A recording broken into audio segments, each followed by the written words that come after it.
யாராவது ஒருத்தர் ப்ரேயர் பண்ணலாம். ப்ரேயர் பண்ணிட்டு நம்ம ஆரம்பிக்கலாம். கார்த்திகேயன் ப்ரேயர் பண்றீங்களா? Okay sir. எங்களை அதிகமாக நேசிக்கிற நல்ல தகப்பனே, இந்த மாலை வேலைக்காக உங்களுக்கு நன்றி செலுத்துகிறோம். ஒரு குடும்பமாய் எங்களை கூடிவர செய்திருக்கிறதே, அதற்காக உங்களுக்கு நன்றி. உலக தோற்றத்திற்கு ஆண்டவரை தெரிந்து கொண்டு சரீரம் சபையிலாண்டவரை நினைத்ததற்காக உங்களுக்கு நன்றி செலுத்துகிறோம். ஒவ்வொரு வாரமும் ஆண்டவரே வேதத்தில் மகத்துவங்களை நாங்கள் தியானித்து வருகிறோம். ஒவ்வொரு வாரமும் ஆண்டவரே எங்கள் அறியாத காரியங்களை ஆண்டவரே எங்களுக்கு இங்க கற்றுக் கொடுத்து வருகிறேன். அந்த கிருபைக்காக உமக்கு நன்றி ஆண்டவரே. இது எங்களோடு நின்று விட ஆண்டவரே, இன்னும் அநேகருக்கு இந்த சத்தியங்களை உணர தெரிந்து கொள்ள நீர் வழிவகை செய்யும்படியாக ஜெபிக்கிறோம். துதி கன மகிமை யாவும் உமக்கே செலுத்துகிறோம். நீங்கள் மீட்பதும் ரட்சகரும் எங்கள் ஆண்டவரும் ஆகிய இயேசு கிறிஸ்து நாமத்திலே இருக்கிறோம். ஜீவன் நல்ல பிதாவே. ஆமென். ஆமென். ஆமென்.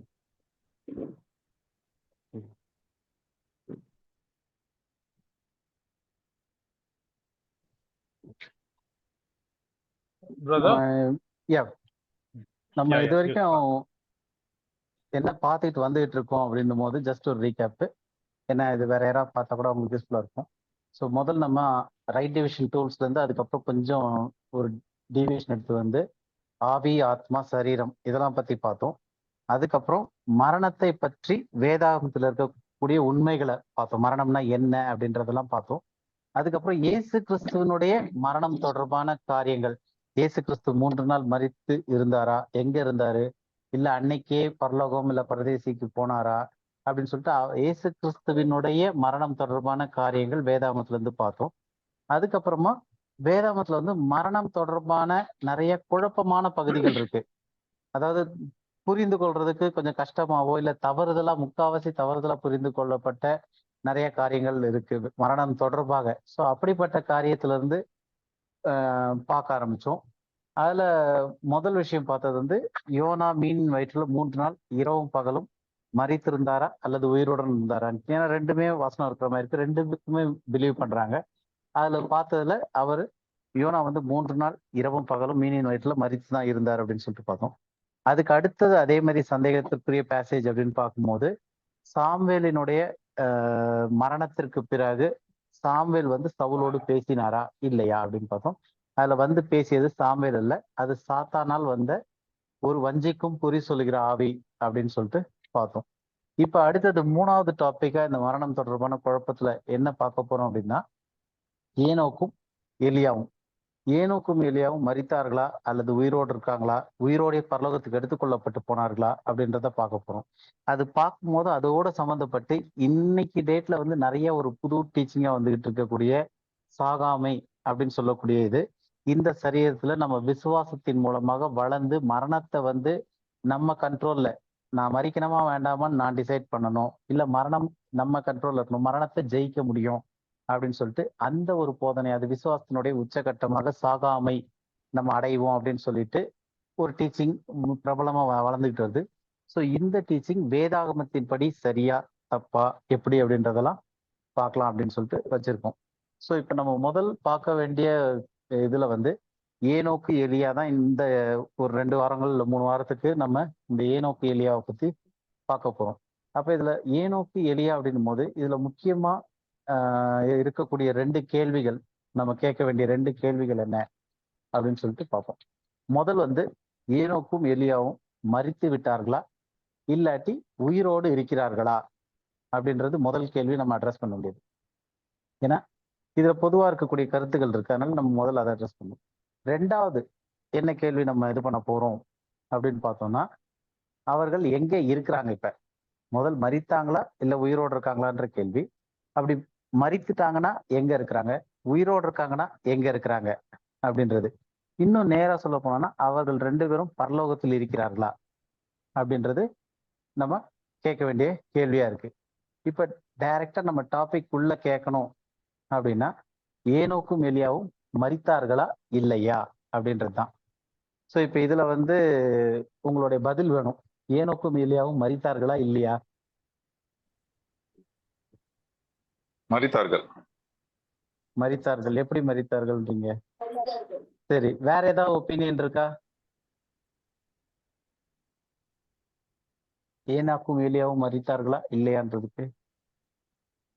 ஏன்னா வேதத்தின்படி பிறக்கவர்கள் மறிக்கணும் அப்படின்றது ஆதாம் மூலியமா வந்த அந்த ஒரு இது சார். அதுல ம். இது ஓகே. வரைக்கும் அதுல இருந்து வெளிவந்தது யாரும் இல்லை. இல்ல. சரி, நம்ம இந்த காரியத்தை ஏன் படிக்கிறோம் அப்படின்னு பார்க்கறதுக்கு முன்னாடி ஒரு சில காரியத்தை நம்ம முன்னாடி பார்த்துடலாம். முதல் நம்ம பார்க்க போறது ஏனோக்கை பத்தி. ஸோ அப்ப ஏனோக்கை பத்தி பார்க்கணும்னா அதுல ஒரு 2 வசனங்கள் பார்ப்போம். எப்படி எந்த அளவுக்கு இது வந்து நமக்கு புரிஞ்சுக்கிறதுக்கு ஈஸியா இருக்கு அப்படின்றதுக்கு. ஸோ முதல் வசனம் வந்து ஆதியாகமம் 5வது அதிகாரம் 24வது வசனம். ஆதியாகமம் 5:24. படிங்க. ஏனோக்கு தேவனோடே சஞ்சரித்துக் கொண்டிருக்கையில் காணப்படாமற் போனான். தேவன் அவனை எடுத்துக்கொண்டார். ஓகே. இப்ப இதுல ஏனோக்கு தேவனோடு சஞ்சரித்து கொண்டிருக்கையில் காணப்படாமல் போனார், தேவன் அவனை எடுத்துக்கொண்டார். இப்ப இந்த வசனம் என்னன்னு சொல்லுது? எல்லாரும் எப்படி புரிஞ்சுக்கிறாங்க? ஏனோக்கு அவர் வந்து அப்படியே எடுத்துக்கொள்ளப்பட்டாரு உயிரோடு பரலோகத்துக்கு. உயிரோட பரலோகத்துக்கு எடுத்துக்கொள்ளப்பட்டார். ஏன்னா அதுதான் இந்த வசனத்துல மேலோட்டமா பார்க்கும்போது தெரியுது. ஏனோக்கு தேவனோடு சஞ்சரித்து கொண்டு இருக்கையில் காணப்படாமல் போனான், தேவன் அவனை எடுத்துக்கொண்டார். அப்புறம் இன்னும் தெளிவா இன்னொரு வசனத்தையும் பார்ப்போம். அதே ஏனோக்க குறித்தே எபிரேயர் 11வது அதிகாரம் 5வது வசனம். எபிரேயர் 11:5. விசுவாசத்தினாலே ம். ஏனோக்கு மரணத்தை ம். காணாதபடிக்கு எடுத்துக்கொள்ளப்பட்டான். ம். தேவன் அவனை எடுத்துக்கொண்டபடியினாலே ம். அவன் காணப்படாமற் போனான். அவன் தேவனுக்கு பிரியமானவன் என்று அவன் எடுத்துக்கொள்ளப்படுவதற்கு முன்னமே சாட்சி பெற்றான். சரி, இப்ப நம்ம 2 வசனம் படிச்சோம். ஒரு வசனத்துல ஏனோக்கு தேவனோடு சஞ்சரித்து கொண்டிருக்கையில் காணப்படாமல் போனான், தேவன் அவனை எடுத்துக்கொண்டார். இன்னொரு வசனம் படிச்சதுல விசுவாசத்தினாலே ஏனோக்கு மரணத்தை காணாதபடிக்கு எடுத்துக்கொள்ளப்பட்டான், தேவன் அவனை எடுத்துக்கொண்டபடியால் அவன் காணப்படாமல் போனான் அப்படின்னு இருக்கு. இப்ப இந்த 2 வசனமும் படிச்ச பிறகு ஏனோக்கு உயிரோட பரலோகத்துக்கு எடுத்துக்கொள்ளப்பட்டாரா இல்ல மரித்தாரா?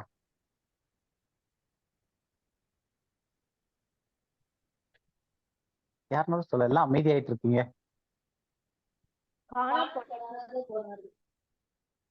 என்னமா கண்மணி ஏதோ வசனத்தை பதில் சொல்லு. இன்னொரு தர படிங்க. எடுத்துக்கொள்ளப்பட்டார்.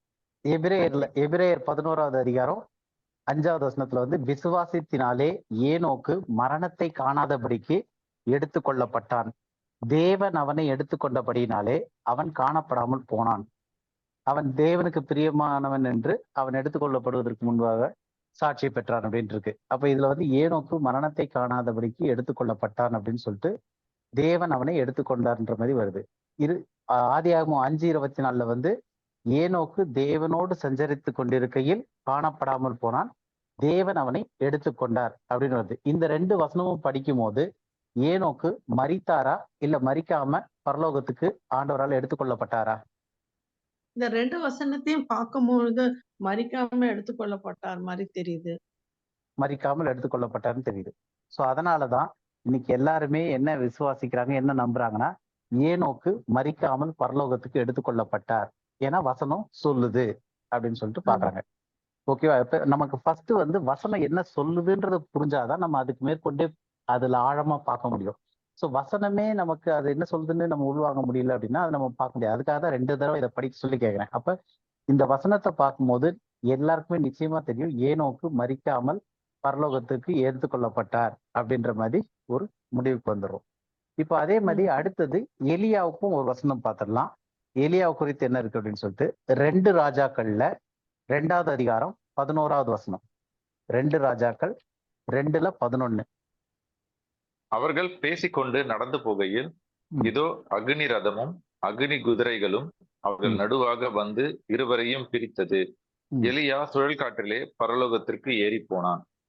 எலியா சுழல் காற்றிலே பரலோகத்திற்கு ஏறி போனான் அப்படின்னு இருக்கு. இப்ப இதுல எலியா எங்கேயாவது மரித்ததாவோ அந்த மாதிரி ஏதாவது இருக்கா? இல்ல இப்ப இந்த வசனத்தை புரியும் போது நமக்கு என்ன புரிஞ்சுக்க முடியுது? எலியா மரித்தாரா இல்ல உயிரோடு பரலோகத்துக்கு போனாரா? உயிரோடு போன மரிக்கல.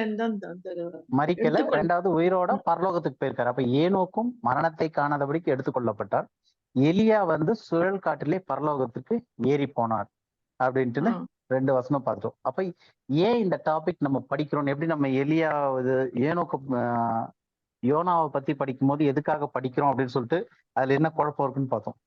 அதே மாதிரி ஏனோக்கும் எலியாவும் பத்தி நம்ம படிக்கும் போது இதை ஏன் படிக்கணும், இந்த டாபிக் எதுக்காக முக்கியம் அப்படின்றத புரிஞ்சுக்கணும் அப்படின்னா, நம்ம வாசிக்கும் போது நமக்கு எப்படி தெரியுது அப்படின்னும் போது ஏனோக்கும் எலியாவும் மரிக்கவில்லை, 2 பேருமே பரலோகத்துக்கு எடுத்துக்கொள்ளப்பட்டார்கள், தேவனால் எடுத்துக்கொள்ளப்பட்டார்கள் அப்படின்ற மாதிரி நமக்கு எழுத்தின்படி பார்க்கும்போது தெரியுது. இப்ப நம்ம இதுல படிக்கிறதுக்கு என்ன செய்ய போறோம் அப்படின்னா, இதுல சில கேள்விகள் இருக்கு. இப்ப இதுல என்ன கேள்வி இருக்கு அப்படின்னு பார்த்தோம்னா, ஏனோக்கு மரணத்தை காணாதபடிக்கு எடுத்துக்கொள்ளப்பட்டான் அப்படின்னு சொல்லும் போதும், அதே மாதிரி எலியா வந்து சுழல் காற்றிலே பரலோகத்திற்கு ஏறி போனான் அப்படின்றதையும் நம்ம வாசிக்கும் போது இதுல ஏதாவது குழப்பம் இருக்கா? வசனம் தெளிவா இருக்கு. அவங்க 2 பேருமே வந்து தேவனோடு சஞ்சரித்தார்கள், ஏனோக்கு எடுத்துக்கொள்ளப்பட்டார், மரணத்தை காணாதபடிக்கு எடுத்துக்கொள்ளப்பட்டார். எலியா சுழல் காற்றிலே பரலோகத்திற்கு ஏறி போனான் இருக்கு. அப்ப இது 2மே தெளிவா இருக்கிற மாதிரி இருக்கு. இப்ப இதுல ஏதாவது குழப்பம் தெரியுதா? இல்ல பிரதர். இல்ல. அப்ப இதை ஏன் நம்ம படிக்கணும்? ஆனா ஏன் இதுல ஏதோ குழப்பம்? hidden இது இருக்கு. என்ன சிஸ்டர்? நம்ம இதெல்லாம் பாஸ்ட் சப்ஜெக்ட்ஸ் எல்லாம் நம்ம படிச்சுட்டு வரும்போது எத்தனையோ காரியங்கள் நமக்கு விளக்கி நீங்க சொல்லியிருக்கீங்க வேத வசனத்து பிரகாரமா. அதே மாதிரி இதுலயும் ஏதோ ஒரு ஹிடன் மேட்டர் இருக்குன்னு நான் நினைக்கிறேன்.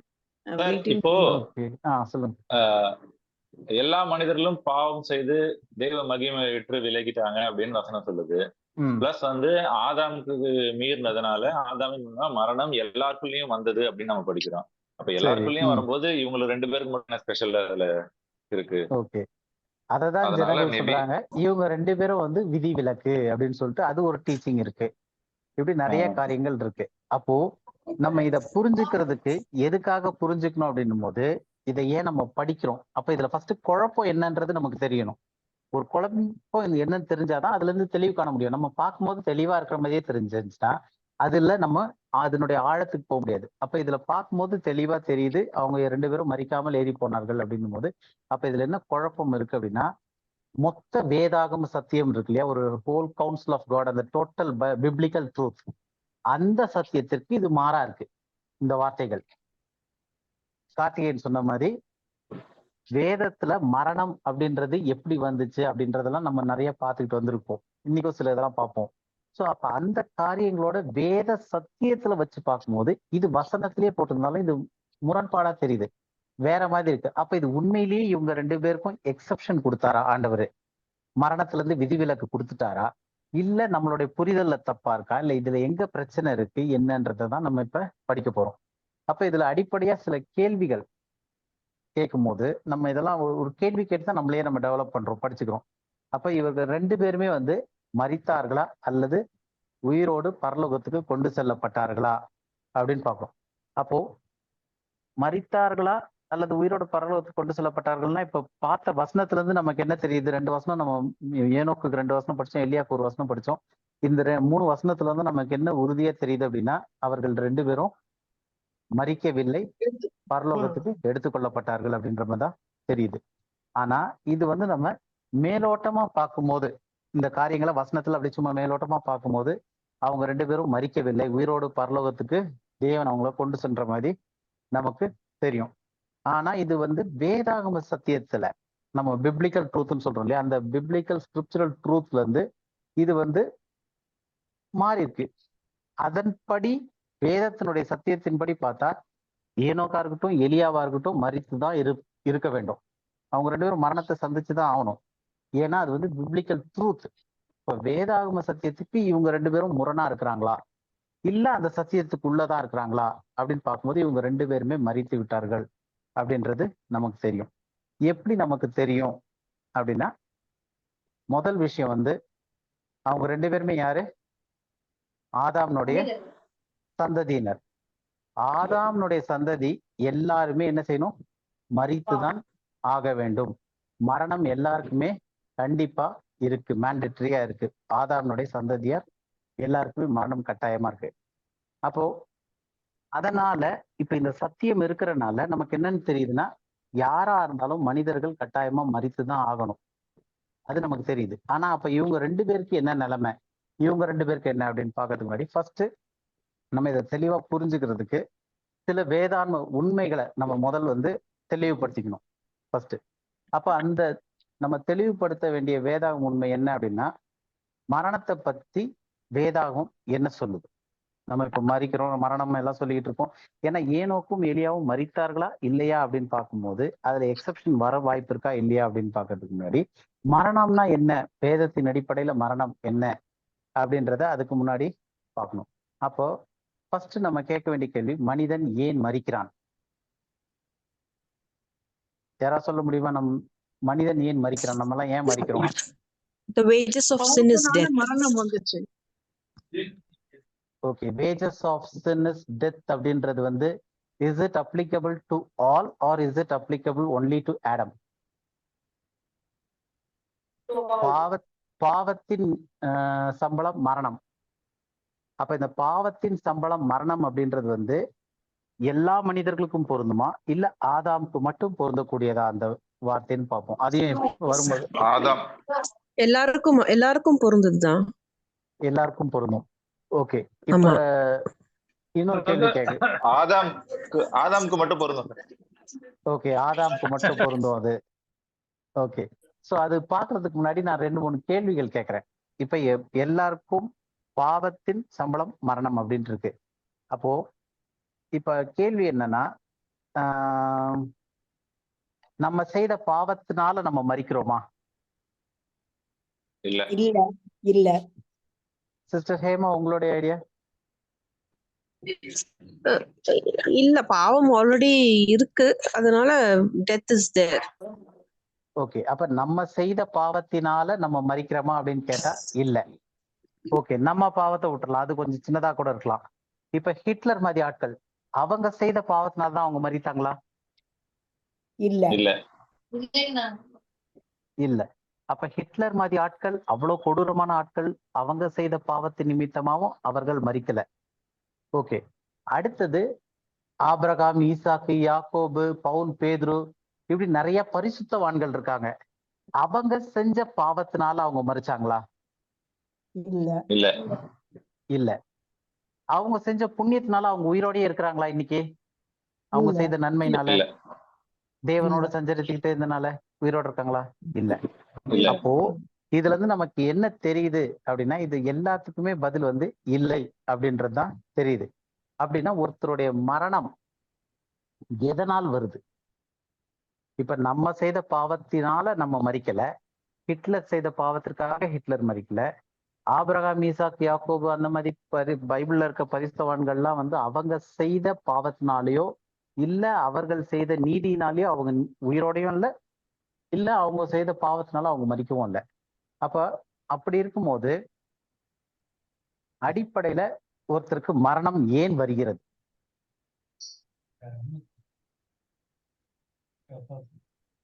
மரணம் ஏன் வருகிறது அப்படின்னு பார்த்தோம்னா, ஆதாமின் மூலமாக எல்லா மனிதர்களுக்கும் மரணம் வந்தது.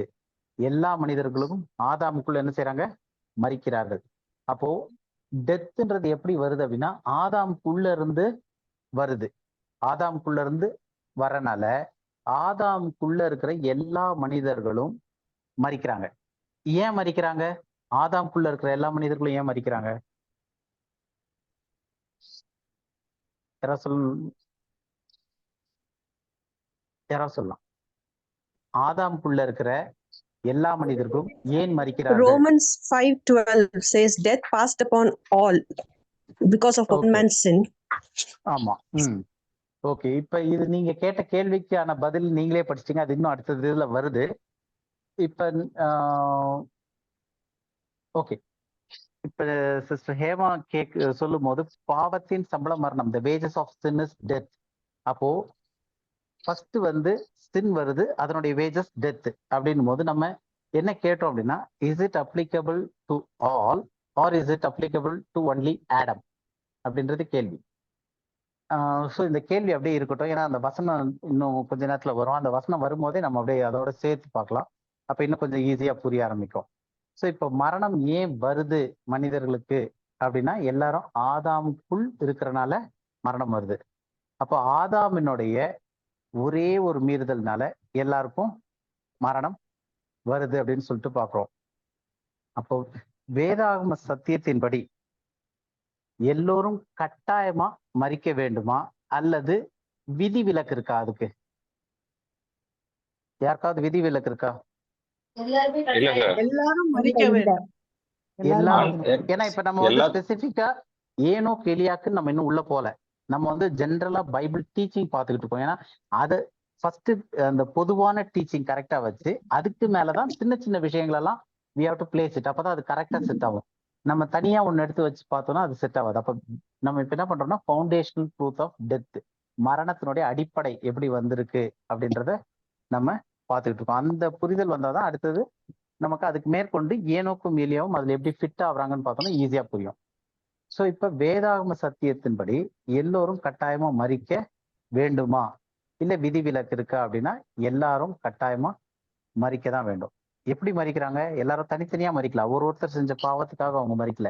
அதான் நம்ம ஃபர்ஸ்டே பார்த்தோம். ஆதாம் நான் செஞ்ச பாவத்துக்காக நான் மரிக்கணுமா? ஹிட்லர் செஞ்ச பாவத்துக்காக ஹிட்லர் மரிச்சாரா? ஆபிரகாம், ஈசாக், யாக்கோப்லாம் அவங்க செஞ்ச பாவத்துக்காக மரிச்சாங்களா அப்படின்னு கேட்டா கிடையாது. அப்ப எல்லாரும் எப்படி மரிக்கிறாங்கன்னா, ஆதாமுக்குள் எல்லாரும் மரிக்கிறாங்க. ஆதாமுக்குள் எல்லாரும் மரிக்க வேண்டும். அப்ப ஆதாமின் சந்ததியருக்கு மரணம் ஏன் கட்டாயம்? ஏன்னா இப்ப மரணம் கட்டாயமா அது விதி விலக்கான்னு தெரிஞ்சுன்னா அதுக்கு அடுத்தது ஏனோக்கும் எலியாவும் விதி விலக்கா ஆப்ஷனல் இருந்துச்சு அப்படின்னா we can place them. அதுல ஓகே இந்த ஆப்ஷனின் அடிப்படையில அவங்களுக்கு விதி விலக்கு இருக்கு அப்படின்னு நம்ம புரிஞ்சுக்கலாம். இப்ப அதுக்காக வேண்டி நம்ம விதி விலக்குகள் இருக்கா இல்லையா அப்படின்றதான் நம்ம இப்ப பார்த்துக்கிட்டு இருக்கோம். ஆதாமுக்குள் எல்லோரும் மரிக்க வேண்டும் அப்படின்றது நமக்கு மேண்டேட்டரியா இருக்கு அப்படின்னு பாக்குறோம். ஸோ இதுக்கு வசனங்கள் என்ன சப்போர்ட் பண்ணுது? இந்த இதுக்கு ஒரு 2 வசனங்கள் படிக்கலாம். சங்கீதம் 89:48. சங்கீதம் 89:48. மரணத்தை காணாமல் ம். உயிரோடு இருப்பவன் யார்? தன் ஆத்மாவை பாதாள வல்லடிக்கு விலக்கி விடுகிறவன் யார்? ஓகே, இப்ப இதுல வந்து சேலான்னு கடைசியா ஒரு வார்த்தை இருக்கு அந்த வசனத்திலேயே. அப்ப அந்த சேலானா என்னன்றது தெரியுமா? யாருக்காவது? என்னமா? Pause silent pause Pause, Silent, pause and pause. think. Okay, pause and think. ஆக்சுவலா அது வந்து ஒரு மியூசிக்கல் நோட்ல எப்படி பண்ணுவாங்களோ அந்த மாதிரி ஒரு பிட்ச்ல போகும்போது அங்க சடனா ஒரு ஸ்டாப், அதாவது ஒரு நிறுத்தி அதை வந்து எவாலுவேட் பண்றது, ஒரு சைலன்ஸ் எடுத்து. அதாவது என்ன அர்த்தம்னா கட கட கடன்னு இதை வாசிக்கிட்டே ஓடிடாத, இதை வந்து வாசிக்கும் போது அங்க நிறுத்திட்டு அதை பத்தி பாண்டர் பண்ணு, அதை பத்தி திங்க் பண்ணு, நிதானித்தறியறது, அதை எவாலுவேட் பண்றது. அந்த வசனம் என்ன சொல்லுது? இந்த மாதிரியான ஒரு சில இதுக்கு அந்த சேலான்ற வேர்டு யூஸ் பண்ணியிருக்காங்க. அப்ப இந்த வசனத்துல வந்து நம்ம பார்த்தோம் அப்படின்னா 2 கேள்விகள் இருக்கு. அவரே இப்பதான் குளிக்கிறேன். 2 கேள்விகள் இருக்கு இந்த வசனத்துல. ஸோ அப்ப என்ன 2 கேள்விகள் அப்படின்னு பார்த்தோம்னா, மரணத்தை காணாமல் உயிரோடு இருப்பவன் யார் அப்படின் போது இது வந்து ஒரு ரெட்டாரிக்கல் கொஸ்டின், பதில் தெரியும் இருந்தாலும் அது ஒரு கேள்வி கேட்கிறாரு. யாராவது இருக்காங்களா? ஆப்வியஸா ஒருத்தருமே கிடையாது. மரணத்தை காணாமல் உயிரோடு இருப்பவன் யார்? ஒருவனும் இல்லை. தன் ஆத்மாவை பாதாள வெள்ளடிக்கு விலக்கி விடுகிறவன் யார் அப்படின் போது நோ ஒன். அதுதான் அதுக்கு பகிரங்கமான ஓப்பனா இருக்கக்கூடிய ஒரு ஆன்சர். அப்ப இதை அப்படியே படிச்சுக்கிட்டே ஏதோ கொஸ்டின் கேட்ட மாதிரி போயிட்டே இருக்க வேண்டாம், அதை நிறுத்தி யோசிக்கணும் அப்படின்றதுக்காக தான் அங்க சேலான்ற வேர்டு போட்டிருக்கு. ஸோ இப்ப இந்த வசனத்திலேயே நம்ம பார்த்தோம், மரணம் வந்து மரணத்தை காணாமல் உயிரோடு இருப்பவன் ஒருவனும் இல்லை. அதே மாதிரி தன் ஆத்மாவை பாதாள வல்லடிக்கு விலக்கி விடுகிறவன் யாருமே கிடையாது அப்படின்னு சொல்லி பார்ப்போம்.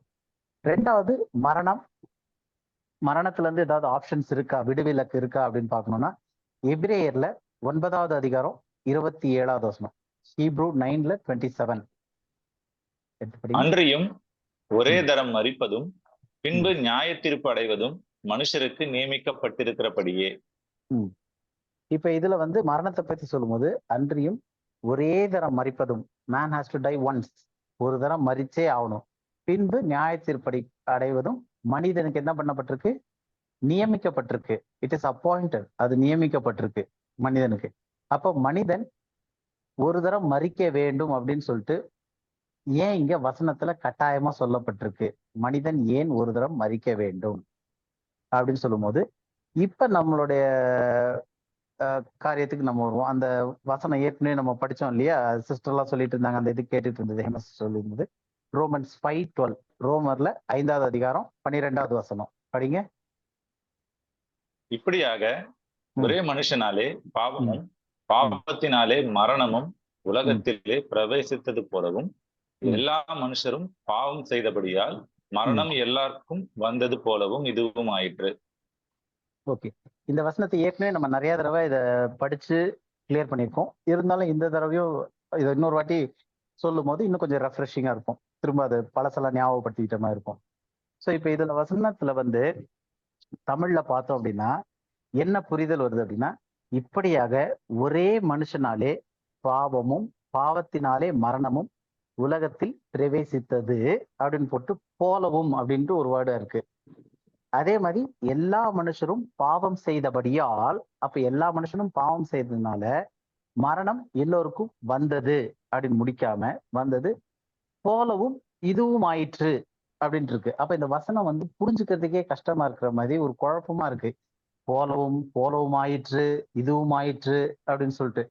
அப்ப இந்த வசனத்தின் படி தமிழ் மொழிபெயர்ப்புல வந்து ஒரு தவறு இருக்குன்னு சொல்லி ஏற்கனவே பார்த்தோம். எப்படி பார்த்தோம் அப்படின்னா, எல்லா மனுஷரும் பாவம் செய்தபடியால் அப்படின்னு இருக்கு. அப்ப மரணம் எல்லோருக்கும் எதனால் வந்தது அப்படின்ட்டு இந்த வசனத்துல இருந்து, இந்த தமிழ் மொழிபெயர்ப்புல இருந்து பார்க்கும்போது நமக்கு என்ன தெரியுது? எதனால எல்லாருக்கும் மரணம் வந்தது? பாவம் செய்ததால்.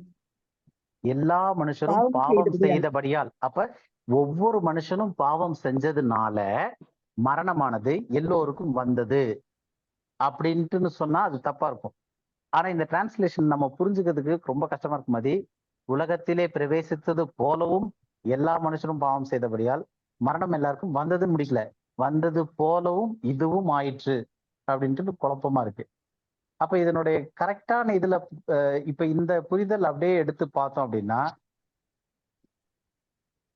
கேட்க வேண்டிய கேள்வி, நான் பாவம் செஞ்சதுனால எனக்கு மரணம் வருதா, அல்லது எனக்குள் மரணம் இருப்பதனால நான் பாவம் செய்யறேனா? பிப்ளிக்கலி எது கரெக்ட்? வேதாகமத்தின்படி நான் பாவம் செஞ்சதுனால எனக்கு மரணம் வருதா, இல்ல மரணம் எனக்குள்ள ஏற்கனவே இருப்பதனால் நான் பாவம் செய்கிறேனா? எனக்குள் மரணம் இருப்பதால்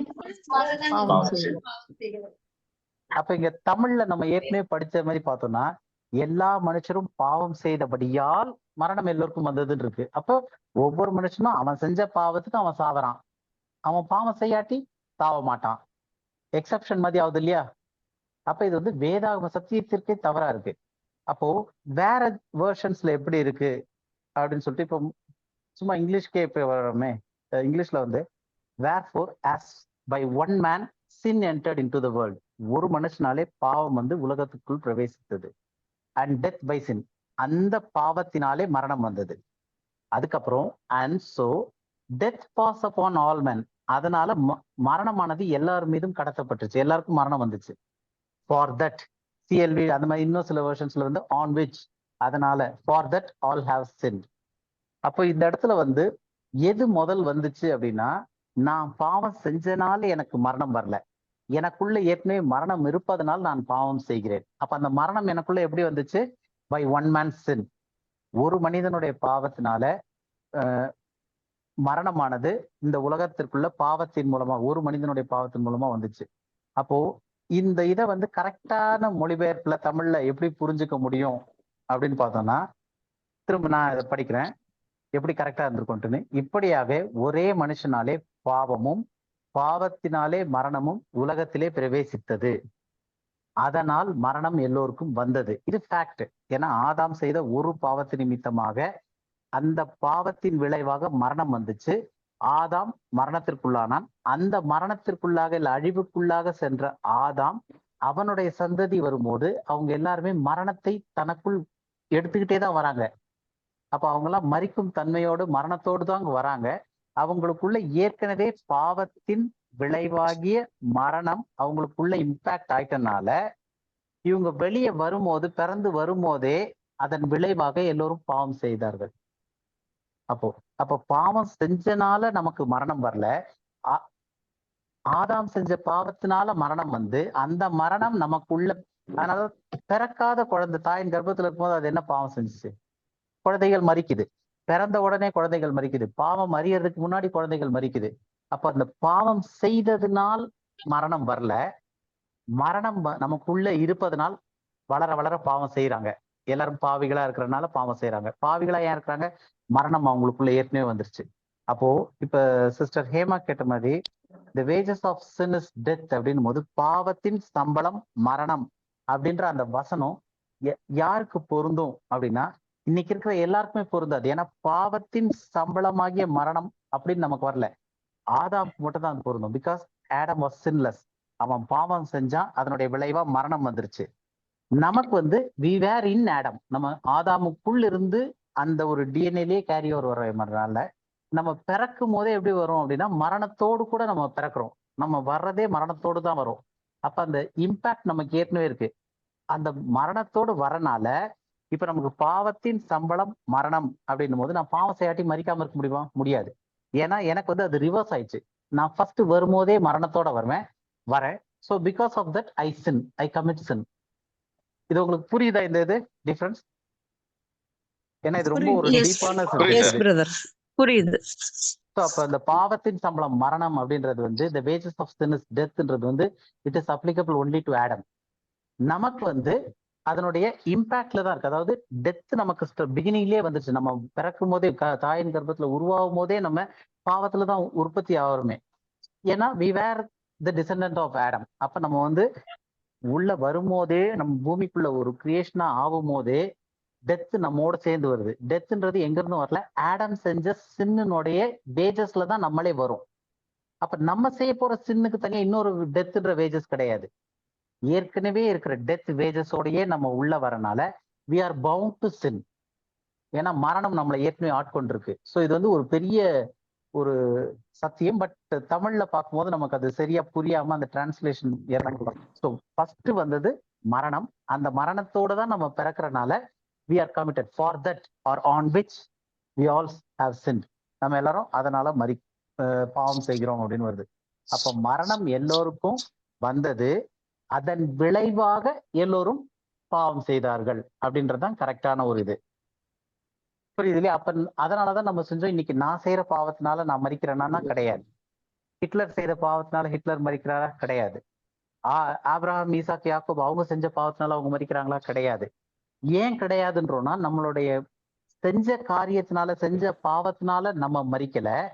முதல் மனிதனாகிய ஆதாம் பாவம் இல்லாத அவன் பாவம் செய்ததினால் மரணம் அவனுக்குள்ள வந்து அவனுக்குள்ள வந்த மரணத்தின் காரணமாக நம்ம எல்லாருமே மரணத்திற்குள்ள வரும். அதனால நம்ம மறிக்கிறோம்.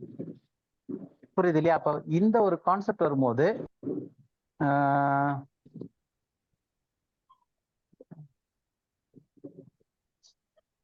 டேனியல் நீங்க ஏதோ இது பண்ணிருக்கீங்களா? எனக்கு ஏதோ நோட்டிபிகேஷன் மாதிரி வருது, எனக்கு என்னன்னு புரியல அது. பிரதர், அதாவது இதுல வந்து ரைஸ் ஹேண்ட்னு ஒரு ஆப்ஷன் இருந்தது முன்னால.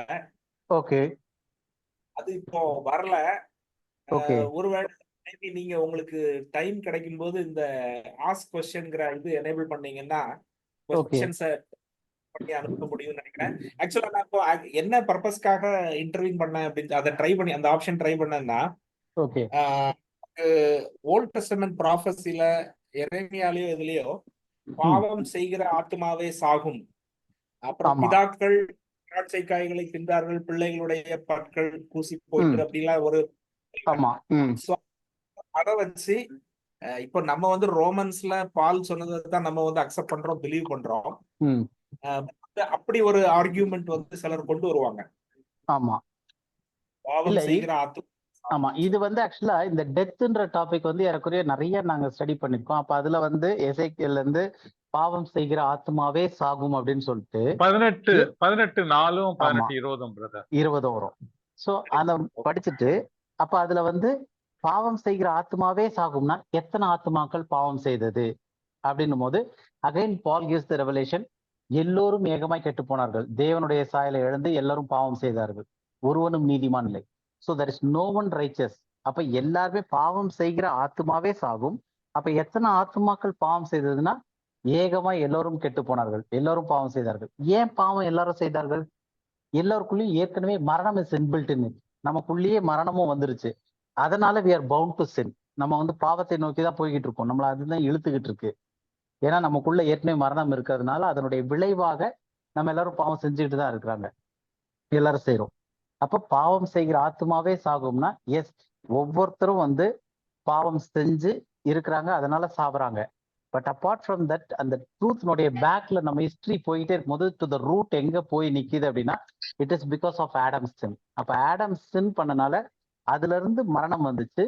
அந்த மரணம் வந்து அந்த டிஎன்ஏல இருந்தே வரும்போதே ஒவ்வொருத்தருமே வந்து மரணத்தோடு தான் பிறக்கிறாங்களே. இல்லைன்னா வந்து பாவம் செய்யாத ஒரு குழந்தையா இருக்கும்போது அது மறிக்க கூடாது.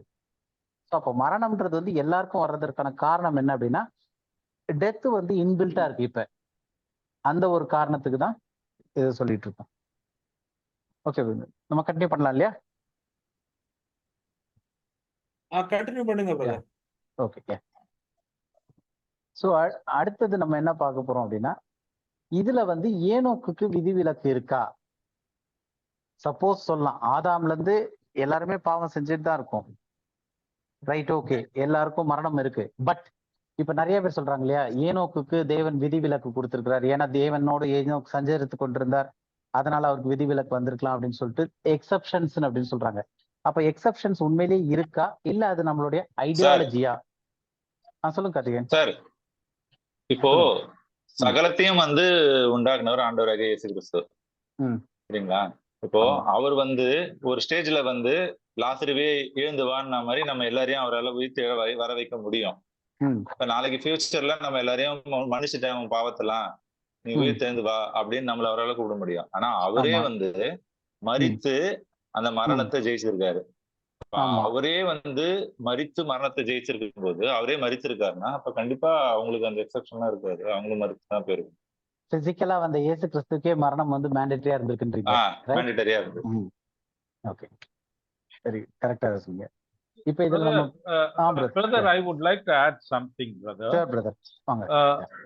இப்போ வந்து பிசிக்கலா வந்து இயேசு கிறிஸ்துக்கே மரணம் மேண்டேட்டரியா இருக்குதுன்னு சொல்லும் பொழுது அவர் வந்து நம்ம வந்து இந்த வசனத்தையும் ஞாபகம் வச்சுக்கணும், பாவமே அறியாத அவர் நமக்காக பாவமானார் அப்படின்னு. 2 Corinthians 5:28. ஓகே, சரி. அப்போ இவர் வந்து இயேசு கிறிஸ்து பாவம் பண்ணதுனா அவருக்குள்ளவே மரணம் இருக்குது, அதனால பாவம் அவருக்குள்ளே இருக்குது, நம்ம தப்பரா முடிச்சுக்க முடியாது. எக்ஸப்ஷன். ஏன்னாக்கா பாவமே அறியாத அவர் நமக்காக பாவமானார். அதை வந்து we'll have to keep in mind. Okay.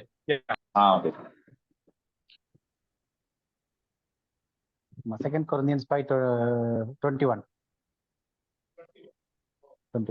Okay. 21. Okay. So நம்ம பேக் டு த டாபிக். இப்ப ஏனோக்குக்கு இதுல விதிவிலக்கு உண்டு அப்படின்னு சொல்லிட்டு நிறைய பேர் வந்து there are exceptions, ஆண்டவருடைய பார்வையில எக்ஸப்ஷன்ஸ் இருக்கு, அதுல விதிவிலக்கு இருக்கு அப்படின்னு சொல்லிட்டு சொல்றாங்க. அப்ப விதிவிலக்கு இருக்குன்னு வசனம் இருக்கா அப்படின்னு பார்த்தோம்னா கிடையாது. That is the ideology. அவங்களுடைய இதுக்கு ஒரு ஐடியாலஜி கொண்டு வராங்க. பட் விதிவிலக்கு இல்லை அப்படின்றதுக்கு வசனம் இருக்கு.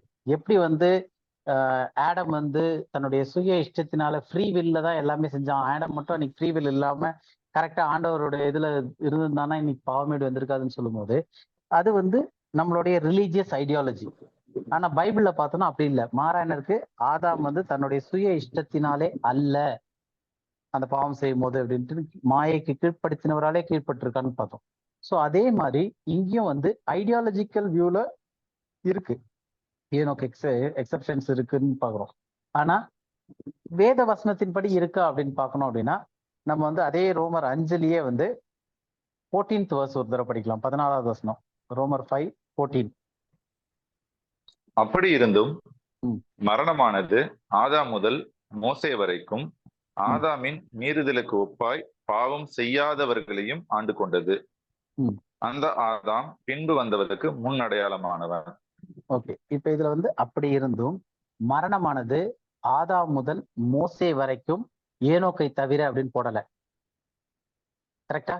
அப்போ அந்த ஒரு டைம் ஃப்ரேம் கொடுக்கும்போது அப்படி இருந்தும் மரணமானது ஆதாம் முதல் மோசே வரைக்கும் அப்படின்னும் போது இந்த பிராக்கெட்குள்ள இந்த பீரியட் ஆஃப் டைம்குள்ள யாரும் வர்றது? ஏனோக்கும் வராரு.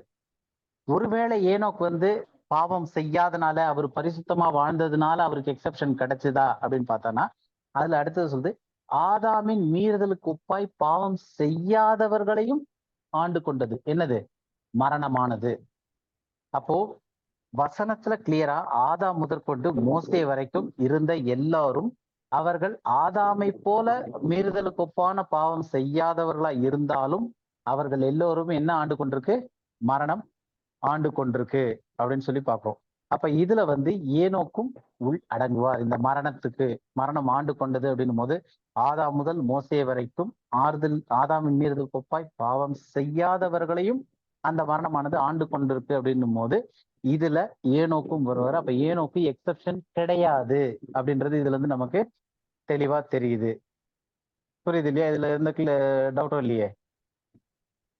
அப்ப ஆதாமினுடைய ஒரு பாவத்தின் காரணமாக எல்லாருமே, அதுல ஏனோக்கு உட்பட எல்லோருமே என்ன ஆகுது? கட்டாயமான ஒரு மரணம் அவங்களுக்கு வருது. அவங்க விரும்பினாலும் விரும்பாட்டியும் நான் எவ்வளவு நீதிமானா நான் வாழ்ந்துடுறேன், நான் வந்து பாவமே செய்யாம நான் பரிசுத்தமாவே வாழ்ந்துடுறேன், என்னுடைய நீதிகள்லாம் நிறைய செஞ்சு மரணத்தை மேற்கொள்ள முடியுமா அப்படின்னா எது செஞ்சாலும் முடியாது. ஏன்னா நம்ம செய்யறத வச்சு நமக்கு மரணம் வரல, ஆதாம் செஞ்சதை வச்சு நமக்கு மரணம் வருது. ஆதாம் செய்த அந்த ஒரு பாவத்தின் நிமித்தமாக மரணம் நமக்கு வந்துகிட்டு இருக்கே தவிர நம்ம செய்யற ஏகப்பட்ட பாவங்களுக்காக வரல அப்படின்றது. இன்னொரு வசனமும் பார்ப்போம். எதுக்காக மரணம் வந்து அவசியம், ரெண்டாவது இல்லைன்னா அது ஏன் கட்டாயம், எல்லாரும் ஏன் மறிக்கணும், அதுல ஏனோக்குக்கும் ஏன் விதிவிலக்கு இல்லை. நம்ம இப்ப பார்த்துட்டு இருக்கிறது வந்து அவங்களுக்கு விதிவிலக்கு இருக்கா இல்லையா அப்படின்றத தான் பார்த்துட்டு இருக்கோம். மரணம் எல்லோருக்கும் எப்படி வருது அப்படின்னு சொல்லிட்டு. ஸோ அதுல முக்கியமான ஒரு வசனம், இதை வச்சு நிறைய பெரிய டீச்சிங் நம்ம ஏற்கனவே சால்வேஷன் ஆஃப் ஆல்லாம் பண்ணும்போது பண்ணியிருக்கிறோம். பட் ஸ்டில் இந்த வசனத்தை திரும்ப இன்னொரு தடவை படிப்போம் இந்த ஃபோக்கஸ்ல. 1 கொரிந்தியர் 15வது அதிகாரம் 22வது வசனம். ஆதாமுக்குள் எல்லாம் மரிக்கிறது போல கிறிஸ்துவுக்குள் எல்லாரும் உயிர்ப்பிக்கப்படுவார்கள். அப்ப ஆதாமுக்குள் எத்தனை பேரு? எல்லோரும் மரிக்கிறது போல. அப்ப ஆதாமுக்குள் எக்ஸப்ஷன் வச்சு மரிக்கிறது இல்லை. அப்ப இந்த இதுல வந்து எல்லோரும் மரிக்கிறது போலன்னும் போது அதுல எல்லோரும்ன்றது முக்கியம். ஆக்சுவலா அது போலவே கிறிஸ்துவுக்குள் எல்லோரும் உயிர்ப்பிக்கப்படுவார்கள் இருக்கு. அப்ப அந்த டாபிக்ல இன்னும் உள்ள போகும்போது வேற மாதிரி அது டீச்சிங் இப்போதைக்கு டைம் இருக்காது. ஸோ இதோட நிறுத்திக்கும். ஆதாமுக்குள் எல்லோரும் மரிக்கிறது போல அப்படின் போது எல்லாருமே என்ன செய்யறாங்க? ஆதாமுக்குள் மரிக்கிறார்கள். For as in Adam all die. அப்ப அந்த ஆல்னும் போது எவ்ரிதிங், எல்லாருமே. அப்ப அதுல ஏனோக்கும் இருக்கிறாங்க, எலியா இருக்கிறாங்க, எல்லாருமே இருக்கிறாங்க. ஏன்னா ஆதாமுக்குள் எல்லாருமே இருக்கிறாங்க. ஆதாமுக்குள் இருக்கிற எல்லாருமே மரித்துதான் ஆகணும். ஏன் அப்படின்னா எல்லாருமே ஆதாம்னுடைய சந்ததியா இருக்கிறாங்க. அவங்களுடைய டிசண்டன்ஸ் பிள்ளைகளா தான் வராங்க ஆதாம்னுடைய உள்ளது. அப்ப ஆதாம்னுடைய முதல் பிள்ளை வர்றதுக்கு முன்னாடியே ஆதாம் மரிக்கும் தன்மைக்குள்ள வந்தாச்சு. அவனுடைய பாவத்தின் நிமித்தமும் மரணம் வந்துருச்சு. அப்ப அந்த மரணத்தோடு கூட வரக்கூடிய எல்லா ஆஃப்ஸ்பிரிங்கும், எல்லா சந்ததியுமே வந்து அவங்களுக்கு உள்ள இன்பில்ட்டாவே என்ன இருக்குன்னா மரணத்தை எடுத்துக்கிட்டு தான் அவங்க உருவாயே வராங்க வரும்போதே. அப்போ ஏனோக்கு எலியா மட்டும் இதுல விதிவிலக்கா? அவங்க ஆதாமின் சந்ததி இல்லையா? ஆண்டவர் அவங்க 2 பேரையும் அப்படியே டைரக்டா போட்டார் இல்ல. ஆதாமுக்கு 7ஆம் தலைமுறையாக ஏனோக்கு அப்படின்னு சொல்லிட்டு ஆதாமுக்கு ஏனோக்கை பத்தி சொல்லும் போது ஜூட்லயே சொல்றாரு. அப்ப ஏனோக்கு வந்து ஆதாம்னுடைய வம்சத்துல வரவர். அப்ப அவருக்கு மரணம்ன்றது வந்து கட்டாயமா ஒரு மேண்டேட்டரியான ஒரு விஷயம். ஏன்னா ஏனோக்குடைய நற்குணம் இல்ல தீய குணத்தை வச்சு மரணம் வருவதில்லை. ஆபிரகாமுடைய நல்ல குணம் தீய குணத்தை வச்சு அவருக்கு மரணம் வரல. ஹிட்லருடைய நல்ல குணம் தீய குணம் வச்சு அவருக்கு மரணம் வரல. மரணம் ஏன் எல்லாருக்கும் வருது? ஆதாம் செஞ்ச ஒரே ஒரு பாவத்தின் நிமித்தமாக மரணம் பூமிக்குள்ள பிரவேசிச்சு ஆதாம் மரணத்திற்குள்ளானான். அந்த மரணத்துக்குள்ளான ஆதாம் மூலமா வர்ற எல்லா சந்ததியும் வரும்போதே மரணத்தோட தான் வராங்க. அதனால மரணம் வந்து யாருக்குமே விதிவிலக்கா இருக்க வாய்ப்பே இல்லை. அது வந்து எல்லாருக்குமே வந்து ஒரு கட்டாயமான ஒரு காரியமா தான் இருக்கு. மரணத்துல இருந்து யாருக்குமே விதிவிலக்கு இல்லை அப்படின்னு சொல்லிட்டு பார்ப்போம். ஏனோக்கு எலியா உட்பட யாருக்குமே மரணத்துல இருந்து விதிவிலக்கு இல்லை. அடுத்தது நம்ம பார்க்க போறது அப்போ கட்டாயமா இந்த மரணம் முக்கியம் அப்படின்னு சொல்லிட்டு நம்ம பார்க்கிறோம். இந்த மரணம் வந்து எல்லாருக்குமே விதிவிலக்கு இல்லாம ஏனோக்கா இருக்கட்டும் எளியாவா இருக்கட்டும் எல்லாருக்குமே வேதத்தின் சத்தியத்தின்படி லாஜிக்கலா அவங்களுக்கு எல்லாருக்குமே மரணம் கட்டாயம் வரணும். ஏன்னா எல்லாருமே ஆதாமுடைய டிசெண்டன்ஸ் பிள்ளைகளா இருக்கிறாங்க. இப்ப எல்லோருக்குமே மரிக்க வேண்டும் அப்படின்னும் போது இந்த டைம் பீரியட்ல வந்து நமக்கு இந்த காலகட்டத்துல ஒரு டீச்சிங் எவால்வ் ஆகிட்டு இருக்கு. அது என்ன அப்படின்னு பார்த்தோம்னா சாகாமை அப்படின்ற ஒரு டீச்சிங். ஸோ இதோட சேர்த்து அதையும் லைட்டா ஜஸ்ட் ஒரு புரிதலுக்கு அதையும் ஒரு அட்ரஸ் பண்ணிடலாம் அப்படின்னு யோசித்தேன் நான். ஸோ அப்ப இன்னைக்கு வந்து சாகாமை அப்படின்றது என்னன்னா மரணம் இல்லாத வாழ்க்கை. அதை வந்து அடையணும். எப்படி அடையிறது? விசுவாசத்தின் மூலமாக, விசுவாசத்தில் வளர்ந்து மரணத்தை கண்ட்ரோல் பண்ணி மரணம் எனக்கு வேணுமா வேண்டாமான்ட்டு நம்ம டிசைட் பண்ணணும். அந்த அளவுக்கு நம்ம ஃபெய்த் வளரணும். மரணத்தை ஜெயிக்கக்கூடிய ஒரு லைஃப் ஸ்டைல்ல நம்ம வரும்போது தான், விசுவாசத்தின் மூலமா அப்படி வரும்போது தான் வந்து ஈவன் செகண்ட் கம்மிங்கே இருக்கும் அப்படின்ற அளவுக்கு இன்னைக்கு ப்ரீச்சிங்ஸ் இருக்கு, டீச்சிங்ஸ் இருக்கு. அப்ப இந்த காரியங்கள்லாம் வந்து வேதாகமத்தின் படி சரியா தவறா? தவறு சார். தவறா?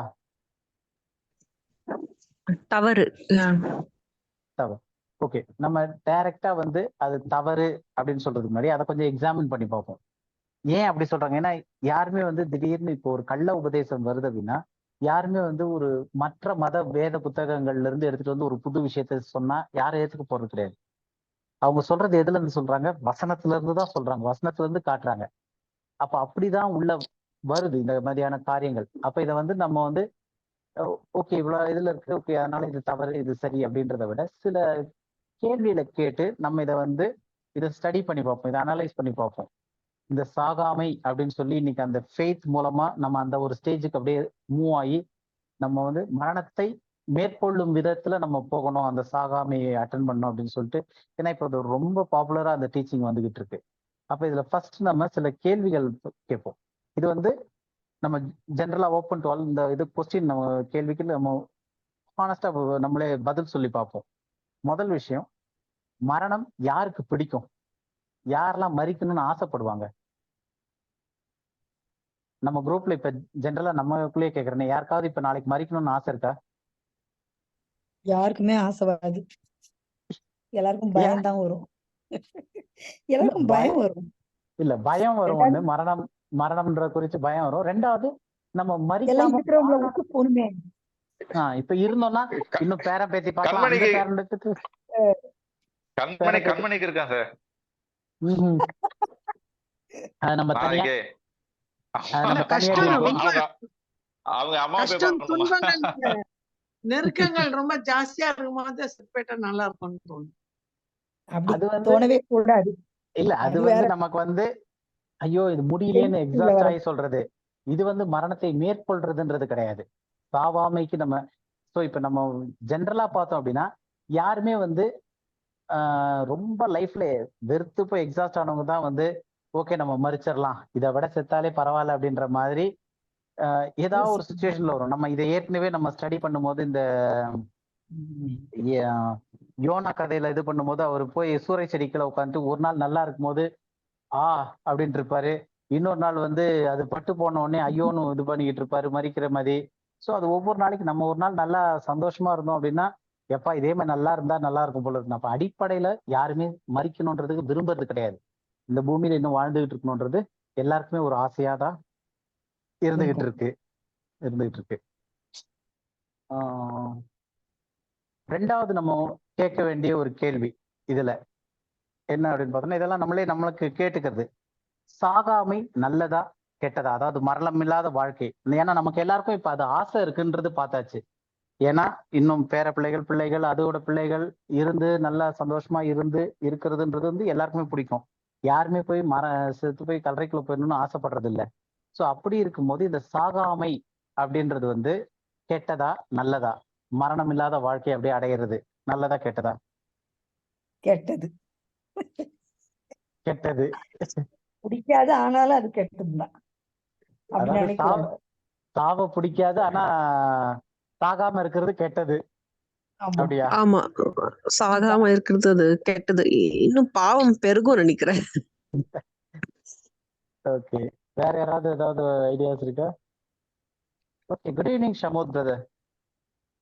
ஜாயின் பண்ணிருக்காரு. சாவாம இருக்கிறது பிடிக்கும் பிரதர். ஓகே, சாகாம இருக்கிறது பிடிக்கும். நல்லதுன்னு நினைக்கிறேன். எல்லாருக்குமே அதாவது பிடிக்கும். ரட்சிக்கப்பட்ட நீதிமானா இருக்கிறவனுக்கு சாகாம இருக்கிறது நல்லது, சும்மா இருக்கவனுக்கு சாவுறது நல்லது. ஓகே அவன் சாவுறது உலகத்துக்கு நல்லது. ஓகே, ஸோ ஒன் பை ஒன்னா நம்ம அப்படியே பார்த்துக்கலாம். ஸோ செகண்ட் கேள்வி வந்து, ஃபர்ஸ்ட் கேள்வி சாகிறது வந்து யாருக்குமே பிடிக்கல அப்படின்றத பார்த்தோம். எல்லாருக்குமே சாகாம இருக்கிறது பிடிச்சிருக்கு, இன்னும் வாழணுன்ற ஆசை இருக்கு, அது ஓகே. செகண்ட் கொஸ்டின் வந்து, சாகாமையே தொடர்ந்து இந்த மரணம் இல்லாத வாழ்க்கை அப்படின்ற நிலைக்கு போகணுமா, சாகாம இருக்கிறது நல்லதா கெட்டதா அப்படின் போது சிலர் நல்லதுன்றீங்க, கெட்டதுன்றீங்க. ஸோ ரெண்டு விதமான ஒப்பீனியன்ஸ் இருக்கு. இப்போ மூணாவது ஒரு கேள்வி கேட்போம் இதே இதுல. இதெல்லாம் எதுக்குன்னா நம்மளுடைய தாட் ப்ராசஸை வந்து என்கரேஜ் பண்றதுக்கு. மூணாவது கேள்வி என்ன அப்படின்னா, நம்ம சாகாமல் இருப்பது நல்லதா அல்லது மரித்து மறுபடியும் உயிர்த்தெழுவது நல்லதா? மரித்து உயிர் தெழுதான் பெஸ்ட். வேற யாராவது? என்ன கொஸ்டின் பிரதர்? அதாவது ஃபர்ஸ்ட் நம்ம செகண்ட் கொஸ்டின் கேட்டது வந்து சாகாமை நல்லதா கெட்டதா, அதாவது மரணம் இல்லாத வாழ்க்கை நல்லதா கெட்டதா அப்படின்னு பார்த்தோம். மூணாவது கொஸ்டின் என்ன நம்மளே திங்க் பண்ண வேண்டியது அப்படின்னா, நம்ம சாகாமல் இருப்பதே அப்படியே இருக்கிறது நல்லதா அல்லது மரித்து மறுபடியும் உயிர்த்தெழுவது நல்லதா? இப்ப இருக்கிற வாழ்க்கையில நம்ம அப்படியே ஃபெய்த்ல இன்னும் டெவலப் ஆகி அந்த சாகாமையை நோக்கி நம்ம மூவ் ஆகுறது நல்லதா அல்லது மரித்து மறுபடியும் உயிர்த்தெழுவது நல்லதா? மரித்து மறுபடியும் உயர்த்து எழுதுவது நல்லது. நல்லது. ஸோ நம்ம மரிக்கணும், அதுக்கப்புறம் உயிர்த்தெழுவது நல்லது அப்படின்னு சொல்லிட்டு பாக்குறோம். இப்ப நாலாவது கேள்வி, சாகாமல் உயிரோடு இருப்பதற்கும் மரித்து உயிர்த்தெழுவதற்கும் என்ன வித்தியாசம் இருக்கு? ஏன்னா இப்ப ரெண்டு விஷயம் இருக்கு. ஒண்ணு, மரித்த எல்லாருமே உயிர்த்தெழுவாங்கன்ட்டு வசனத்துல சொல்லுது. இப்போ ஒரு டீச்சிங் என்ன சொல்றாங்க அப்படின்னா, சாகாமை அப்படின்ற டீச்சிங்ல வந்து நம்ம ஃபெய்த்ல நம்ம அதை இன்னும் டெவலப் ஆகி நம்ம ஃபெய்த்ல நம்மளுடைய மரணத்தை நம்ம கண்ட்ரோல் பண்ணலாம். ஸோ அதை நம்ம ஓவர் கம் பண்ணணும் மரணத்தை அப்படின்னும் போது அந்த ஒரு ஸ்டேஜுக்கான ஃபெய்த் நம்ம போகணும் அப்படின்னும் போது இப்ப ரெண்டு விஷயங்கள் இருக்கு. ஒண்ணு, இந்த சரீரத்துல விசுவாசத்துல வளர்ந்து அது ஏன் அப்படி சொல்றாங்கன்றதை நம்ம பின்னாடி பார்ப்போம். இப்ப ஜஸ்ட் நம்ம அனலைஸ் பண்றதுக்காக சில கொஸ்டின்ஸ் கேட்கிறோம் நம்ம மைண்ட் தாட் ப்ராசஸ்க்காக வேண்டி. அப்ப அவங்க அப்படி சொல்றதுக்கு சில காரணங்கள் இருக்கு. இப்போ நம்ம மரித்து உயிர்த்தெழுறதுக்கும் இல்ல சாகாமல் அப்படியே உயிரோடு இருப்பதற்கும் என்ன வித்தியாசம் இருக்கு? குவிக்கண்ட் பாடிஸ் இருக்கும்ல, உயர் எழுந்திருக்கும் போது we'll have a new body where there is no sin, but இந்த பாடியில் அப்படியே சின்னோட you will be living. Excellent. அப்போ முக்கியமான விஷயம் என்ன அப்படின்னா, இந்த சாகாமல் உயிரோடு இருப்பதற்கும் மரித்து மறுபடியும் உயிர்த்தெழுந்து வந்து இருக்கிறதற்கும் முக்கியமான டிஃபரன்ஸ் என்னன்னா, நம்மளுடைய பாடி இப்ப இருக்கிறது வந்து we have a soulish body. அதுக்கப்புறம் மரித்து உயிர்த்தெழும்போது வரும்போது நமக்கு வந்து ஒரு ஸ்பிரிச்சுவல் பாடி வருது. ஸோ இதெல்லாம் வந்து ஜஸ்ட் ஒரு கொஸ்டின்ஸ் நம்ம கேட்டு போயிட்டே இருப்போம். ஃபர்ஸ்ட் கடைசி 5th கொஸ்டினா நம்ம இதை பத்தி திங்க் பண்றதுக்கு, சாகாமை அப்படின்ட்டு அதாவது இந்த தொடர்ச்சியான வாழ்க்கை சாகாம இப்ப இப்படியே இருக்கணுன்றாங்க, அதுல ஏன் மரிக்க வேண்டும் அப்படின்றது. எல்லாரும் நம்ம மரித்து மறுபடியும் அதுல உயிரோட வரணும் அப்படின்னு சொல்றோம், ரிசரக்ஷன்ல வரணும்னு சொல்லிட்டு. ஸோ மோரல்லஸ் இதுவுமே வந்து ஃபர்ஸ்ட் சொன்ன மாதிரி அது ஒரு ரீசன். அதாவது சரீரத்துல இப்ப இருக்கிற சரீரத்தோட அது வேற சரீரமா இருக்க போகுது அப்படின்றது. ஸோ அந்த மாதிரி சாகாமையில நம்ம தொடர்ச்சியா அந்த வாழ்க்கை இல்லாம எல்லோரும் மரிக்க வேண்டும் அப்படின்றதற்கு சில முக்கியமான காரணங்கள் இருக்கு. அப்ப இதையும் பார்ப்போம். அதே மாதிரி சாகாமை ஏன் தேவை அப்படின்னு சொல்றாங்க, சாகாமையில இன்னைக்கு இருக்கணும் அப்படின்றதுனுடைய அந்த இதுல இருந்தும் ஒரு சில காரியங்களை பார்த்துட்டு இது பண்ணலாம். ஸோ இப்ப அந்த சாகாமை அப்படின்றது வந்து ஏன் வந்து எல்லாரும் கட்டாயம் மரித்து மறுபடியும் உயிர் தெழுந்து வரணும், அப்படியே கண்டினியூஸா இந்த இதுல இருக்கக்கூடாது அப்படின்றதுக்கு ஒரு சில காரியங்கள் பார்க்கலாம். முதல் வசனம் 1 கொரிந்தியர்ல 15வது அதிகாரம் 50வது வசனம். 1 Corinthians 15:50. சகோதரரே, நான் சொல்லுகிறது என்னவெனில், மாம்சமும் இரத்தமும் தேவனுடைய ராஜ்யத்தை சுதந்திரிக்க மாட்டாது, அழிவுள்ளது அழியாமையை சுதந்திரிப்பதில்லை. இப்ப இந்த இதுல வந்து 2 விஷயம் சொல்லியிருக்காரு. நான் சொல்லுகிறது என்னவெனில் அப்படின்னு சொல்லிட்டு, மாம்சமும் ரத்தமும் தேவனுடைய ராஜ்யத்தை சுதந்திரிக்க மாட்டாது. அப்போ ஒரு சைடுல வந்து மாம்சமும் ரத்தமும் இருக்கு, இன்னொரு சைடுல தேவனுடைய ராஜ்யம் இதை சுதந்திரிக்க மாட்டாது அப்படின்றாரு. ரெண்டாவது, அழிவுள்ளது அழியாமையை சுதந்திரிப்பது இல்லை அப்படின்றாரு. அப்ப இந்த வசனத்துல இருந்து அழிவுள்ளது அப்படின்னு சொல்லிட்டு எதை சொல்றாரு பவுல்? மாம்சம் ரத்தம் மாம்சமும் ரத்தமும் அழிவுள்ளது. அப்ப அழியாமை எது? அது இன்னொன்னு இல்ல, அந்த வசனத்துல பாடி இல்ல, அந்த வசனத்திலேயே இருக்கு இல்லையா? அதாவது சகோதரே, நான் உங்களுக்கு சொல்லுகிறது என்னவெனில், மாம்சமும் ரத்தமும் தேவனுடைய ராஜ்யத்தை சுதந்திரிக்க மாட்டாது. அப்ப தேவனுடைய ராஜ்யம், தேவனோட ராஜ்யம், kingdom of God, kingdom of God, தேவனுடைய ராஜ்யம் அப்படின்றதுதான் வந்து அவர் அங்க மீன் பண்றாரு. அப்ப ரெண்டு விஷயம் கம்பேரிட்டிவ்லி காட்டுறாரு. ஒண்ணு, மாம்சமும் ரத்தமும் எதுக்கு ஈக்குவலா சொல்றாருன்னா அழிவுள்ளது. ரெண்டாவது, தேவனுடைய ராஜ்யம் அழியாமை, அதை வந்து இது சுதந்திரிக்க மாட்டாது அப்படின்றாரு. ஸோ அப்ப இந்த டிஃபரன்ஸ் நமக்கு மெயினா புரியணும். அப்போ ரத்தம், மாம்சமும் ரத்தமும் அப்படின்னும் போது இப்ப நமக்கு அவ்வளோ டீப்பா போனா நம்ம ஆவி ஆத்மா சரீரம் அந்த டாபிக்ஸ் படிக்கும் போது எல்லாருக்குமே தெரிஞ்சிருக்கும். ஆத்மா எங்க இருக்கு ஞாபகம் இருக்கா? நம்ம படிச்சது மனிதனுடைய ஆத்மா இல்ல எதா இருந்தாலும் ஆத்மா எதுல இருக்கு ஞாபகம் இருக்கா? ரத்தத்துல. அத வந்து நமக்கு டிரான்ஸ்லேஷனுடைய எரர்னால உயிர் அப்படின்ட்டு மாம்சத்தின் உயிர் அதன் ரத்தத்தில் இருக்கிறதுன்னு மொழிபெயர்த்திருக்காங்க. பட் மாம்சத்தின் ஆத்மா அதன் ரத்தத்தில் இருக்கிறது அப்படின்னு சொல்லிட்டு அந்த ஆத்மா அந்த ரத்தம் பத்தி நம்ம நிறைய படிச்சிருக்கிறோம் ஏற்கனவே. ஸோ அதனால்தான் இயேசு கிறிஸ்து வந்து தன்னுடைய ஆத்மாவை மரணத்தில் ஊற்றி தன்னுடைய இறுதி சொட்டு ரத்தம் வரைக்கும் சிந்தி அப்படின்லாம். ஸோ அப்ப அந்த ரத்தமும் ஆத்மாவும் லிங்க்டு. அப்ப அந்த அதனால்தான் வந்து ரத்தம் சிந்துதல் இல்லாமல் ஆத்மாவுக்கு பாவ மன்னிப்பில்லை. அந்த ரத்தம் எல்லாமே வந்து because the soul is in the blood. அப்ப ஆத்மா ரத்தத்தில் இருக்கிறது அப்படின்னு சொல்லிட்டு நம்ம நிறைய படிச்சு எப்பவுமே பார்த்திருக்கோம். இப்ப இந்த கான்செப்ட்ல வந்து இன்னைக்கு நம்ம இருக்கக்கூடிய இந்த சரீரத்துல வந்து ரத்தம் உள்ள இருக்கு. இந்த ரத்தம் வந்து பரலோக ராஜ்யத்தை சுதந்திரிக்க போவதில்லை. இயேசு கிறிஸ்து உயிர்த்தெழுந்த பிறகு அவருடைய ரத்தத்துல அவருடைய சரீரத்துல ரத்தம் இருந்துச்சா? ரத்தம் இருந்துச்சு அவருடைய சரீரத்தில்? இல்ல. ஃபிளஷ் அண்ட் போன் இருக்கும், மாம்சமும் எலும்பும். அப்ப ஃபிளஷ் அண்ட் போன் தான் வந்து it will inherit the kingdom. அந்த ஃபிளஷ் வந்து ஆல்ரெடி நம்ம பார்த்திருக்கோம், அது வந்து ஸ்பிரிச்சுவல் பாடி அப்படின்னு இருக்கு. அப்ப அது ஆவிக்குரிய ஒரு சரீரமா இருக்கு. அந்த ஆவிக்குரிய ஃபிளஷ் வந்து நம்ம 1 Corinthians 15 எடுத்து படிச்சு பார்த்தோம்னா அது பரலோகத்துல இருந்து வரக்கூடியதா இருக்கு. இப்ப இருக்கிறது வந்து சோலிஷ் பாடின்றோம், அது வந்து இந்த பூமியில இருந்து வந்ததா இருக்கு. இதுல ரத்தம் இருக்கு, இது அழியும் தன்மை உள்ளது. அப்ப இந்த ரத்தமுடைய இந்த மாம்சமும் ரத்தமும் அழிவுள்ளது, இது வந்து தேவனுடைய ராஜ்யம் அழியாம இருக்கக்கூடியதை சுதந்திரிக்காது அப்படின்னு சொல்லி பார்ப்போம். ஏற்கனவே இதெல்லாம் பார்த்திருக்கோம். இப்போ இந்த ரத்தம் எஸ் பிரதர் கேக்குதா பிரதர்? கேக்குது, சொல்லுங்க பிரதர். இப்ப கேக்குது, சொல்லுங்க. மாம்சத்தின் உயிர் ரத்தத்தில் இருக்கிறது அப்படின்னு சொல்லி சொன்னீங்கல்ல? ஆமா, ஆக்சுவலா அதுதான் வந்து கரெக்டான டிரான்ஸ்லேஷன். ஆத்மா அப்படிங்கிற சொல் வந்து சமஸ்கிருத சொல், அது சோலை குறிக்கிறதுக்கான சொல். இல்ல பிரதர், அதாவது 1 minute. இப்ப நம்ம சமஸ்கிருதம் தமிழ் அந்த இதுக்கு நம்ம வந்து இட் இஸ் டெர்மினாலஜி. இப்ப ஏன்னா ஆத்மான்றது வந்து எவ்ரிபடி வில் அண்டர்ஸ்டாண்ட், அது வந்து ஆத்மானா என்ன அப்படின்றது புரியுது. இல்ல இப்ப நீங்க ஹீப்ரூனுடைய அந்த இதை எடுத்து நீங்க கன்கார்டன்ஸ்ல எடுத்து பாத்தீங்கன்னா உயிர்ன்றதுக்கு தனியா ஒரு சொல் இருக்கு, ஆத்மான்றதுக்கு தனியா ஒரு சொல் இருக்கு.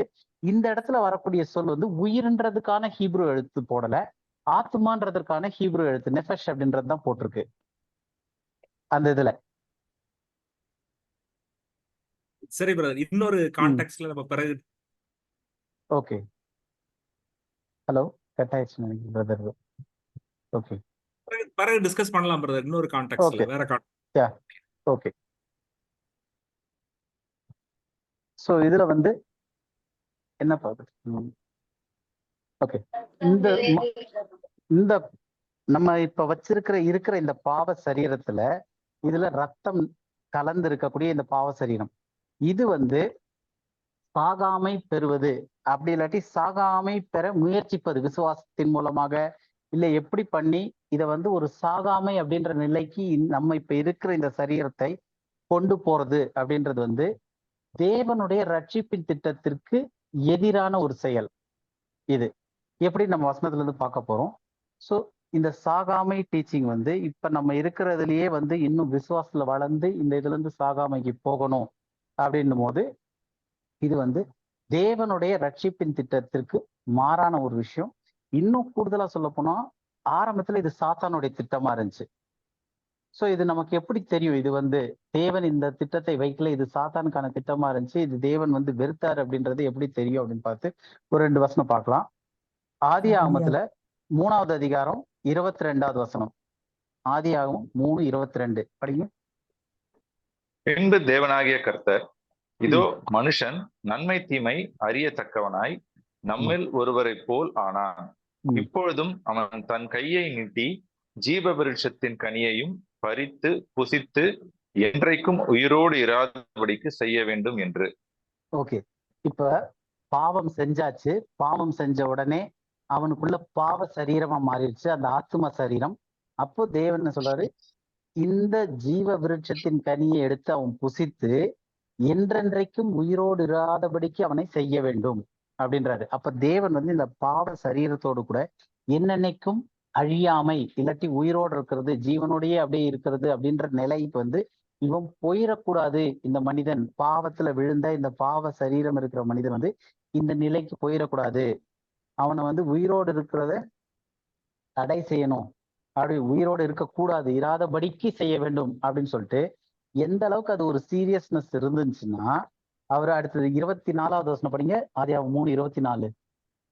அவர் மனுஷனை துரத்தி விட்டு ஜீவ விருட்சத்துக்கு போகும் வழியை காவல் செய்ய ஏதேன் தோட்டத்துக்கு கிழக்கே கேருபீன்களையும் வீசிக் கொண்டிருக்கிற சுடரொளி பட்டயத்தையும் வைத்தார். ஓகே, அப்போ இங்க என்ன செய்யறாரு அப்படின்னு பார்த்தோம்னா, மனுஷனை ஏதேன் தோட்டத்துல இருந்தே, அந்த ஆக்சஸ் இருக்கக்கூடிய அந்த கனிக்கு ஆக்சஸ் இருக்கக்கூடிய அந்த கார்டன்ல இருந்தே, ஏதேன்ல இருந்தே அவனை துரத்தி விட்டு விருட்சத்துக்கு போகும் வழிக்கு காவல் வைக்கிறாரு. அப்புறம் கேருபீன்களை வைக்கிறாரு, வீசி கொண்டிருக்கிற சுடரொளி பட்டயத்தை வைக்கிறாரு. அப்ப இவ்வளவு பாதுகாப்பு எதுக்காக அங்க வைக்கிறாரு அப்படின்னா, இந்த விழுந்து போன இந்த மாம்ச சரீரத்தோடு கூட இவன் அழியாமை அப்படின்ற இதுல வந்து அட்டென்ட் பண்ணிட்டான்னா இவனுக்கு மீட்பின் திட்டத்தையே நம்ம செய்ய முடியாது. அப்ப மீட்பின் திட்டம் தேவனுடையது எப்படி இருக்கு அப்படின்னு பார்த்தோம் அப்படின்னா, அந்த திட்டத்தை தேவன் அப்ளை பண்றதுக்கு இந்த பாவம் நிறைந்த இந்த சரீரத்துல மனிதன் வந்து சாகாமை அழியாமை அப்படின்றது அடையிறது தேவனுக்கு விருப்பமே இல்லை. அப்ப அவர் எப்படி அந்த திட்டத்தை வச்சிருந்தாரு, மீட்பின் திட்டத்தை எப்படி வச்சிருந்தாருன்னா, மரித்து உயிர்த்தெழுதல் மூலமாக, உயிர்த்தெழும் போது அந்த சரீரத்தையே மாற்றுறாரு. ரத்தம் இல்லாத மாம்சம் எலும்புகளும் இருக்கக்கூடிய, அந்த பூமியிலிருந்து எடுக்காத விண்ணுலகத்துல இருந்து வரக்கூடிய அப்படிப்பட்ட ஒரு ரிசரக்டட் பாடி, அந்த உருவத்துல வரும்போது அந்த சரீரத்தோடு கூட அவனை நித்தியத்திற்குள்ள கொண்டு போகணும். ஏன்னா அது அழிவில்லாதது, இது வந்து அழியும் தன்மையில இருக்கிறது. இந்த அழியும் தன்மையில இருக்கிறதோடயே கூட அவன் சாகாமை அப்படின்ற நிலைக்கு வந்துட்டான்னா என்ன பிரச்சனை அப்படின்னா, மீட்பின் திட்டத்தை செய்ய முடியாது. அப்ப மீட்பின் திட்டத்துக்கு முக்கியமானது என்னன்னா, மரித்து உயிர்த்தெழுவது மீட்பினுடைய திட்டத்தினுடைய தேவனுடைய திட்டத்துல முக்கியமானது. அப்ப மரிக்காமல் மீட்பின் திட்டத்துல வர முடியாது. அது வந்து பிசாசானவன் நீ சாகவே சாக மாட்டாய், இந்த கனியை புசிக்கும் நாள்ல நீ சாகவே சாக மாட்டாய் அப்படின்றது வந்து அழியாமைய சொல்றான், சொல்லி இந்த கனியை புசிக்க வைக்கிறான். அதுக்கப்புறம் அவங்க மாயைக்குள்ள போய் அழியிறாங்க. அப்ப அந்த அழிவுக்குள்ள வந்த பிறகு மறுபடியும் அவங்க போய் அந்த கனியை புசிச்சிடாதபடிக்கு தேவன் அதற்கு பாதுகாப்பெல்லாம் வச்சு அவங்கள தோட்டத்தை விட்டு துரத்தி அவர்கள் என்றென்றைக்கும் உயிரோடு இருந்துடக்கூடாது அப்படின்றாரு. அப்ப அந்த மரணம் வந்து எந்த அளவுக்கு ஒரு மேண்டேட்டரி, எந்த அளவுக்கு ஒரு அவசியமானது தேவனுடைய மீட்பின் திட்டத்துல. அப்படி இல்லாட்டி சரி எதுக்கு இது திரும்ப ஆண்டவர் அனுப்பி மரித்து உயிர்த்தெழுந்து இவ்வளவு வேலை, அந்த கனியை கொடுத்தோன்னா அப்படியே இதுலயே சாகாமையிலேயே இருந்திருக்க போறானே அப்படின்னு ஆண்டவர் யோசிக்கலாம். அப்ப தேவனுடைய பார்வையில இந்த சரீரத்தோடு நம்ம சாகாமையை அட்டன் பண்றது இல்ல சாகாமைக்கு முயற்சிக்கிறது வந்து தேவன் வெறுக்கிற ஒரு விஷயமா இருக்கு. அதை பிளாக் பண்ணிட்டு அந்த தோட்டத்துல இருந்து விரட்டி சுடரொளி பட்டயத்தை வச்சு கேருபீன்களை வச்சு இவன் மரிக்க வேண்டும்னு சொல்லிட்டு வராரு. ஏன் அப்படின்னா அதுலதான் மீட்பின் திட்டத்தை தேவன் வச்சிருக்காரு. அப்போ இந்த மாதிரி இருக்கும்போது இந்த வாழ்நாளிலேயே நம்ம விசுவாசத்தின் மூலமாக ஒரு மரணம் இல்லாத இல்லாட்டி அழியாமையை நோக்கி போகக்கூடிய அந்த ஒரு நிலையை அடையக்கூடிய முயற்சி செய்யறது அப்படின்னு சொல்லிட்டு ஒரு போதனைகள்லாம் வருது இல்லையா? சிலர் இதை நம்புறாங்க, போதிக்கிறாங்க. ஏன் இந்த போதனை வருது, இதுல என்ன குழப்பம் இருக்கு அப்படின்னு பார்க்கும்போது, ஒரு தவறுதான புரிதல், அதாவது தவறா புரிஞ்சு கொண்ட சில வசனங்கள் இருக்கு. நம்ம அதுல எல்லாத்தையும் பார்க்கறது உதாரணத்துக்கு ஒரு வசனம் மட்டும் பார்க்குறோம். ஏன்னா எந்த வசனமா இருந்தாலும் நம்ம படிக்கும் போது பேசிக் பிப்ளிக்கல் ட்ரூத் இருக்கு இல்லையா? வேதாகம சத்தியத்தின்படி என்ன ஸ்டார்டிங்ல இருந்து எண்டிங் வரைக்கும் இருக்கோ அந்த வேதாகம சத்தியம் உண்மை. அப்ப அந்த உண்மைக்கு மேல நம்ம பார்க்கக்கூடிய வசனங்களை நம்ம அதுல ஃபிட் பண்ணி தான் நம்ம படிக்க முடியுமே தவிர, அந்த உண்மைகளுக்கு மாறா இதை தனியா ஓகே இது தனி ஒரு வசனம், இது தனி ஒரு வசனம்னு எடுக்க முடியாது. இப்ப ஈவன் ப்ராஃபஸி மிஸ்ட்ரின்னு ரைட்லி டிவைட் பண்ணாலும் ப்ராஃபஸி ப்ரோக்ராம்ல வர்றதை ப்ராஃபஸிக்குள்ள வச்சு பார்க்கணும், மிஸ்ட்ரி ப்ரோக்ராம்ல வர்றதை மிஸ்ட்ரிக்குள்ள வச்சு பார்க்கணும். ஸோ அப்ப அந்த மாதிரி ஒவ்வொன்றையுமே வந்து அந்த கரெக்டான பொசிஷன்ல அந்த பிப்ளிக்கல் ட்ரூத்ல வச்சு பார்க்கும்போது தான் நமக்கு அந்த காரியங்கள் தெரியும். இப்ப இந்த குழப்பத்திற்கான காரியம் ஏன் அப்படின்னு சொல்லிட்டு அவங்க ஃபெய்த், சிலர் வந்து இது பர்பஸ்ஃபுல்லா செய்யறாங்க, சிலர் இது அறியாமையில செய்யறாங்க. ஸோ எப்படி இருந்தாலும் அவங்க கோட் பண்ணக்கூடிய ஒரு வசனத்துல ஒரு விஷயம், நம்ம ஒரு வசனத்தை மட்டும் இப்ப பார்க்கலாம். யோவான் 11வது அதிகாரம் 26வது வசனம் படிங்க. உயிரோடு இருந்து என்னை விசுவாசிக்கிறவன் எவனும் என்றென்றைக்கும் அறியாமலும் இருப்பான், இதை விசுவாசிக்கிறாயா என்றார். எவ்வளவு டைரக்டா இருக்கு. உயிரோடு இருந்து என்னை விசுவாசிக்கிறவன் எவனும் என்ன செய்ய மாட்டான், படிங்க. என்றென்றைக்கும் அறியாமல் இருப்பான். அப்படின்னா என்ன அர்த்தம்? அழியாமை. மரணம்ன்றது அழிவு. அறியாமை. என்றென்றைக்கும் மறியாமல் இருப்பான்னா அப்ப எப்பயுமே அவன் உயிரோட தான் இருப்பான், சாவாமை அழியாமை போவான். எப்ப? யாரு? உயிரோடு இருந்து என்னை விசுவாசிக்கிறவன் என்றென்றைக்கும் மறியாமல் இருப்பான், இதை நீ விசுவாசிக்கிறாயா அப்படின்னு கேட்கிறாரு. அப்ப இதை விசுவாசிக்கிறேன் அப்படின்னு சொன்னா நம்ம எதை விசுவாசிக்கணும்? இப்போ உயிரோடு இருந்து தேவனை விசுவாசித்தோம்னா நம்ம எந்த நிலைக்கு போனோம்? அந்த விசுவாசம் என்றென்றையும் மறியாமல் இருக்கக்கூடிய அந்த நிலையை நோக்கி நம்ம போகணும். அப்ப இந்த வசனம் மேலோட்டமா பார்க்கும்போது அப்படிதான் தெரியுது. அப்ப இந்த வசனத்தை நம்ம இன்னும் புரிஞ்சுக்கிறதுக்கு, ஏன்னா வேத சத்தியத்துல தேவன் அந்த அளவுக்கு சுடரொளி பட்டயம்லாம் வச்சு கேருபீன்களை வச்சு ஏதேன் தோட்டத்தை விட்டு விரட்டி மரணமானது எல்லார் மீதும் வந்துச்சு, மரணத்தின் மூலமாக உயிர்த்தெழுதல் வரணும், அதுக்காக இயேசு கிறிஸ்துவே வந்து மரித்து உயிர்த்தெழுந்து உயிர்த்தெழுதலின் முதல் கனியா வந்து இவ்வளவு சத்தியங்கள் இருக்கும்போது இங்க வந்து உயிரோடு இருந்து என்னை விசுவாசிக்கிறவன் என்றென்றைக்கும் மறியாமல் இருப்பான், இதை நீ விசுவாசிக்கிறாயா அப்படின்னு கேட்கிறேன். இப்ப இதை கான்டெக்ட்ல எடுத்து பார்க்கணும். அப்ப இந்த வசனம் என்ன சூழல்ல சொல்லப்படுது, ரெண்டாவது அந்த சூழலையும் பார்ப்போம். இதுல ஒரு மொழிபெயர்ப்புல தவறாகவும் சில வார்த்தைகள் மொழிபெயர்க்கப்பட்டிருக்கு.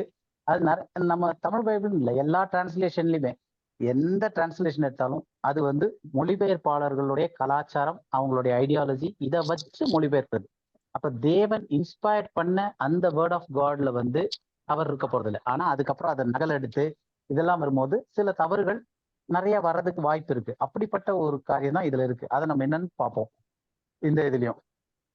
ஸோ இப்ப இந்த காரியத்துல அந்த கான்டெக்ட் படி என்ன அப்படின்னு பார்க்கணும். இந்த சூழல் எந்த இதுல சொல்றாரு அப்படின்னா, லாசரு மரித்து 4 நாட்கள் ஆயிடுச்சு. 4 நாட்கள் ஆன பிறகு அவரை உயிரோடு எழுப்புறதுக்காக வந்து அந்த டைம்ல பேசக்கூடிய ஒரு நிகழ்வா இருக்கு. அப்ப அதுல என்ன அந்த கான்டெக்ட் அப்படின்னு சொல்லிட்டு அதுல இன்னும் ஒரு சில வசனங்கள் முன்னாடி இருந்து படிச்சு பார்ப்போம். நம்ம யோவான் 11வது அதிகாரத்திலேயே 23, 24 2 வசனம் படிங்க. இயேசு அவளை நோக்கி, உன் சகோதரன் உயிர்த்தெழுந்திருப்பான் என்றார். அதற்கு மார்த்தாள், உயிர்த்தெழுதல் நடக்கும் கடைசி நாளிலே அவனும் உயிர்த்தெழுந்திருப்பான் என்று அறிந்திருக்கிறேன் என்றாள். அப்ப இங்க வந்து மரித்திருக்கிற லாசருவை எழுப்ப போறாரு. அப்ப இயேசு வந்து லாசருடைய சகோதரி கிட்ட கேட்கிறாரு, அவன் உன் சகோதரன் உயிர்த்தெழுந்திருப்பான் என்று விசுவாசிக்கிறாயா, உயிர்த்தெழுந்திருப்பான் அப்படின்றாரு. அதற்கு மார்த்தாள் வந்து உயிர்த்தெழுதல் நடக்கும் கடைசி நாளில் அவனும் உயிர்த்தெழுந்திருப்பான் என்று அறிந்திருக்கிறேன். அப்ப அந்த ரிசரக்ஷனுடைய இம்பார்ட்டன்ஸ், இப்ப மரித்தாச்சு, மரித்துட்டு கடைசி நாள்ல தான் உயிர்த்தெழுவான்றது எனக்கும் தெரியும் அப்படின்னு சொல்லிட்டு இந்த கான்டெக்ட் வருது. இப்ப அடுத்தது 25, 26, 27 அப்படி படிங்க. இயேசு அவளை நோக்கி, நானே உயிர்த்தெழுதலும் ஜீவனுமாய் இருக்கிறேன்.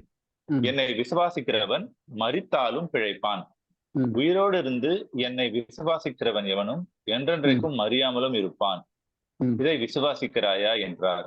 அதற்கு அவள், ஆமாண்டவரே, நீர் உலகத்தில் வருகிறவரான தேவகுமாரனாகிய கிறிஸ்து என்று நான் விசுவாசிக்கிறேன் என்றார். ஓகே, இப்பதான் இதுதான் அந்த கான்வர்சேஷனோட ஃபுல் இது. இப்ப இதுல வந்து 25வது வசனத்துக்கும் 26வது வசனத்துக்கும் ஒரு கான்ட்ரடிக்ஷன் இருக்கு. இதுல வந்து இயேசு அவளை நோக்கி, நானே உயிர்த்தெழுதலும் ஜீவனுமா இருக்கிறேன். ஃபர்ஸ்ட் உயிர்த்தெழுதல், அப்புறம் ஜீவன், ரெண்டுமே வருது. ஜீவனும் உயிர்த்தெழுதலும் கிடையாது, உயிர்த்தெழுதலும் ஜீவனுமா இருக்கிறேன். என்னை விசுவாசிக்கிறவன் மரித்தாலும் பிழைப்பான், உயிரோடு இருந்து என்னை விசுவாசிக்கிறவன் எவனோ என்றென்றைக்கும் மறியாமல் இருப்பான். இதை நீ விசுவாசிக்கிறாயா அப்படின்றாரு. அப்ப இந்த 2 வசனத்துல இப்ப ஸ்கிரீன்ல தனியா இது பண்ணி போட்டிருக்கேன் பாருங்க. என்னை விசுவாசிக்கிறவன் மரித்தாலும் பிழைப்பான் அப்படின்னு ஒரு வார்த்தை இருக்கு ஃபர்ஸ்ட் இது. இப்ப கேள்வி என்ன அப்படின்னா, இதுல ஏன் முரண்பாடா தோணுது அப்படின்னு ஃபர்ஸ்ட் பார்ப்போம். என்னை விசுவாசிக்கிறவன் மரித்தாலும் பிழைப்பான், அடுத்த இதுல உயிரோடு இருந்து என்னை விசுவாசிக்கிறவனும் என்றென்றைக்கும் மறியாமல் இருப்பான். இப்ப கேள்வி என்னன்னா, விசுவாசிக்கிறவன் மரித்தா பிழைப்பானா, இல்ல என்றென்றைக்கும் மறியாமலே இருப்பானா? ஒருவேளை இது உயிரோடு இருந்து என்னை விசுவாசிக்கிறவன் எவனும் அப்படின்னு சொன்னோம்னா, மரித்தவர்கள் யாராவது விசுவாசிக்க முடியுமா? முடியாது. அப்ப விசுவாசம் தேவன் மீது வைக்கிறோம் அப்படின்னாலே நம்ம உயிரோடு இருக்க வரைக்கும் தான் எல்லாமே. நம்ம மரித்துட்டோம் அப்படின்னா அதோட எல்லாமே முடிஞ்சிருச்சு. மரித்தவர்கள் தேவனை துதியார்கள், அங்க விசுவாசிக்க முடியாது, பெயர் முதலா எல்லாமே மறக்கப்பட்டிருக்கும், ஆக ஒண்ணுமே இருக்காது, நினைவு எதுவுமே இருக்காது அப்படின்னு சொல்லி நிறைய பார்த்திருக்கோம். அப்ப மரித்தவர்கள் தேவனை விசுவாசிக்க முடியாது. அப்ப என்னை விசுவாசிக்கிறவன்னா யாரு? உயிரோடு இருக்கும் போது விசுவாசம் வந்தவன் தானே. புரியுதா உங்களுக்கு? அந்த 25வது வசனத்துல என்னை விசுவாசிக்கிறவன் அப்படின்னு போட்டிருக்கும் போது யாரு தேவனை விசுவாசிக்க முடியும்? உயிரோடு இருக்கவன் தான். அப்போ உயிரோடு இருந்து என்னை விசுவாசிக்கிறவன் மரித்தாலும் என்ன செய்வான்? பிழைப்பான் அப்படின்னு இருக்கு. அடுத்த இதுல உயிரோடு இருந்து என்னை விசுவாசிக்கிறவனும் என்றென்றைக்கும் மறியாமல் இருப்பான், அவன் சாகவே மாட்டான் அப்படின்னு இருக்கு. மேல் வசனத்துல வந்து அவன் செத்துட்டாலும் பிழைப்பான் இருக்கு, கீழ் வசனத்துல அவன் சாகவே மாட்டான் இருக்கு. புரியுதா உங்களுக்கு அந்த கான்ட்ரடிக்ஷனு? எஸ் பிரதர், புரியுது. அது ஃபர்ஸ்ட் வெர்ஸ் வந்து resurrect one who is living right now, he believes and he will die one day and then he will rise. The second verse 26 என்ன சொல்லுதுன்னா, after he is risen again he believes and then he will not die because he is risen. அந்த resurrected lifeல சொல்றாரு அவரு, kingdom lifeல. அதான் நம்ம பார்க்க போறோம். அதான் பார்க்க போறோம். ஓகே, சோ இப்போ இதுல வந்து உயிரோடு இருக்கிறவன் வந்து 2 பேருமே உயிரோடு இருந்தாதான் விசுவாசிக்க முடியும், மரித்தவர்கள் விசுவாசிக்க முடியாது. அப்ப 26வது வசனத்துல வந்து உயிரோடு இருந்து அப்படின்றது வந்து ஒரு ஆடான்னு சொல்றாரு திரும்ப. ஆனா கான்டெக்ஸ்ட் என்ன, விசுவாசிக்கிறவன் மரித்தாலும் பிழைப்பான் இருக்கு. இங்க விசுவாசிக்கிறவன் என்றென்றைக்கும் மறியாமல் இருப்பான்னா என்னைக்குமே சாக மாட்டான் அப்படின்னு இருக்கு. அப்ப இதுல தவறான வார்த்தை, இந்த இதுல நம்ம இவ்வளவு நேரம் பார்த்தோம், இது ரெண்டுலயும் ஒரு கான்ட்ரடிக்ஷன் இருக்குது. அப்ப இந்த வசனத்துல ஒரு வார்த்தை வந்து மொழிபெயர்ப்புல வந்து வேற மாதிரி மாத்திருக்கு, அதனாலதான் இந்த வசனம் வந்து ஒரு முரண்பாடா தோணுது. அப்ப அது என்ன வார்த்தை, அங்க டிரான்ஸ்லேஷன்ல என்ன வார்த்தை தவறா பயன்படுத்தப்பட்டிருக்கு அப்படின்னு பார்த்தோம்னா, இங்கிலீஷ்ல வந்து நெவர் அப்படின்ற வார்த்தை, he shall never die அப்படின்னு இருக்கு, அவன் மறிக்கவே மாட்டான் அப்படின்ற மாதிரி நெவர் டை அப்படின்ற வார்த்தையில அந்த நெவர்ன்றதோ, அதே மாதிரி தமிழ்ல பார்க்கும்போது அந்த வார்த்தைக்கு வந்து என்றென்றைக்கும் மறியாமல் இருப்பான் அப்படின்னு இருக்கு. அப்ப இந்த என்றென்றைக்கும் அப்படின்ற வார்த்தை வந்து நம்ம ஏற்கனவே ரொம்ப காலத்துக்கு முன்னாடி இந்த ரைட் டிவிஷன் டூல்ஸ்ல கொஞ்சம் படிச்சுட்டு வரும்போதே கொஞ்சம் சில இது சொல்லியிருக்கேன். அதுல இயான் அப்படின்றத பத்தி நம்ம திரும்ப படிப்போம் அப்படின்னு சொல்லிட்டு சொல்லியிருந்தேன். ஸோ அந்த வார்த்தை தான் இங்க பயன்படுத்தப்பட்டிருக்கு. இப்ப நம்ம இதை ஈஸியா புரிஞ்சுக்கிறதுக்காக மேல இருக்கிறது நான் வந்து கேஜேவில இருந்து எடுத்திருக்கேன், கீழே இருக்கிறது வந்து நம்ம தமிழ் பைபிள்ல இருக்கிறது. இப்ப இதை வந்து இன்னும் சரியா புரிஞ்சுக்கிறதுக்கு கன்கார்ட் லிட்டரல் வெர்ஷன் இருக்கு, அதாவது எழுத்தின்படியாக டிரான்ஸ்லேட் பண்றது. நிறைய மொழிபெயர்ப்புகள் அந்த மாதிரி இருக்கு, அதுல நம்ம ரெஃபர் பண்ணி இந்த மாதிரி கிராஸ் செக் பண்ணி எல்லாம் படிக்கலாம்.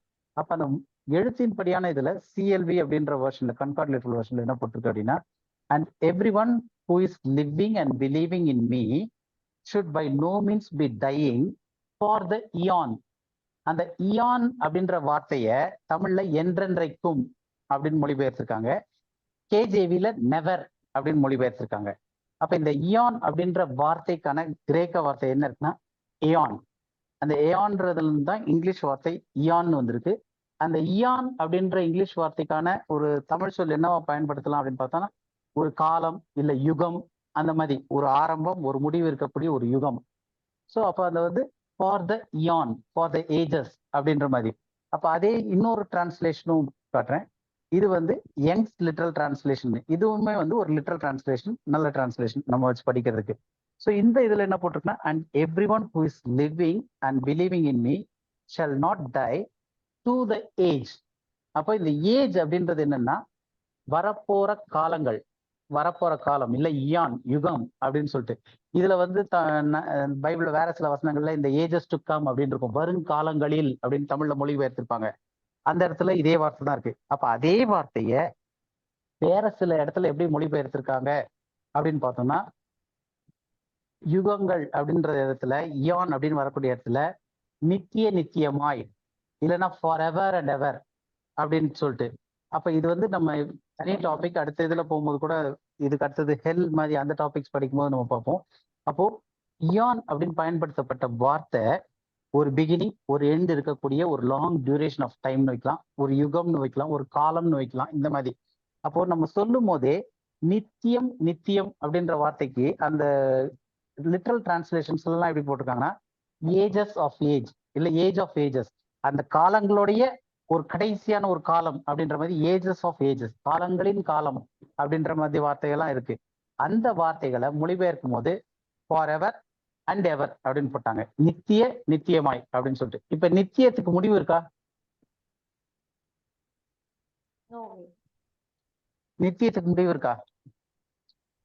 இல்ல இல்ல.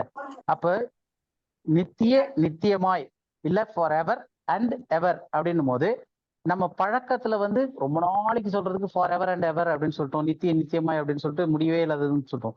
ஆனா அங்க கிரேக்க இதுல லிட்டரலா வந்து ரெண்டும் நித்திய நித்தியமாய்ன்ற வார்த்தை கிடையாது, அந்த காலங்களின் காலத்திற்கு, அதாவது எல்லா காலத்திற்குமான காலத்திற்கு அப்படின்ற மாதிரி இருக்கு.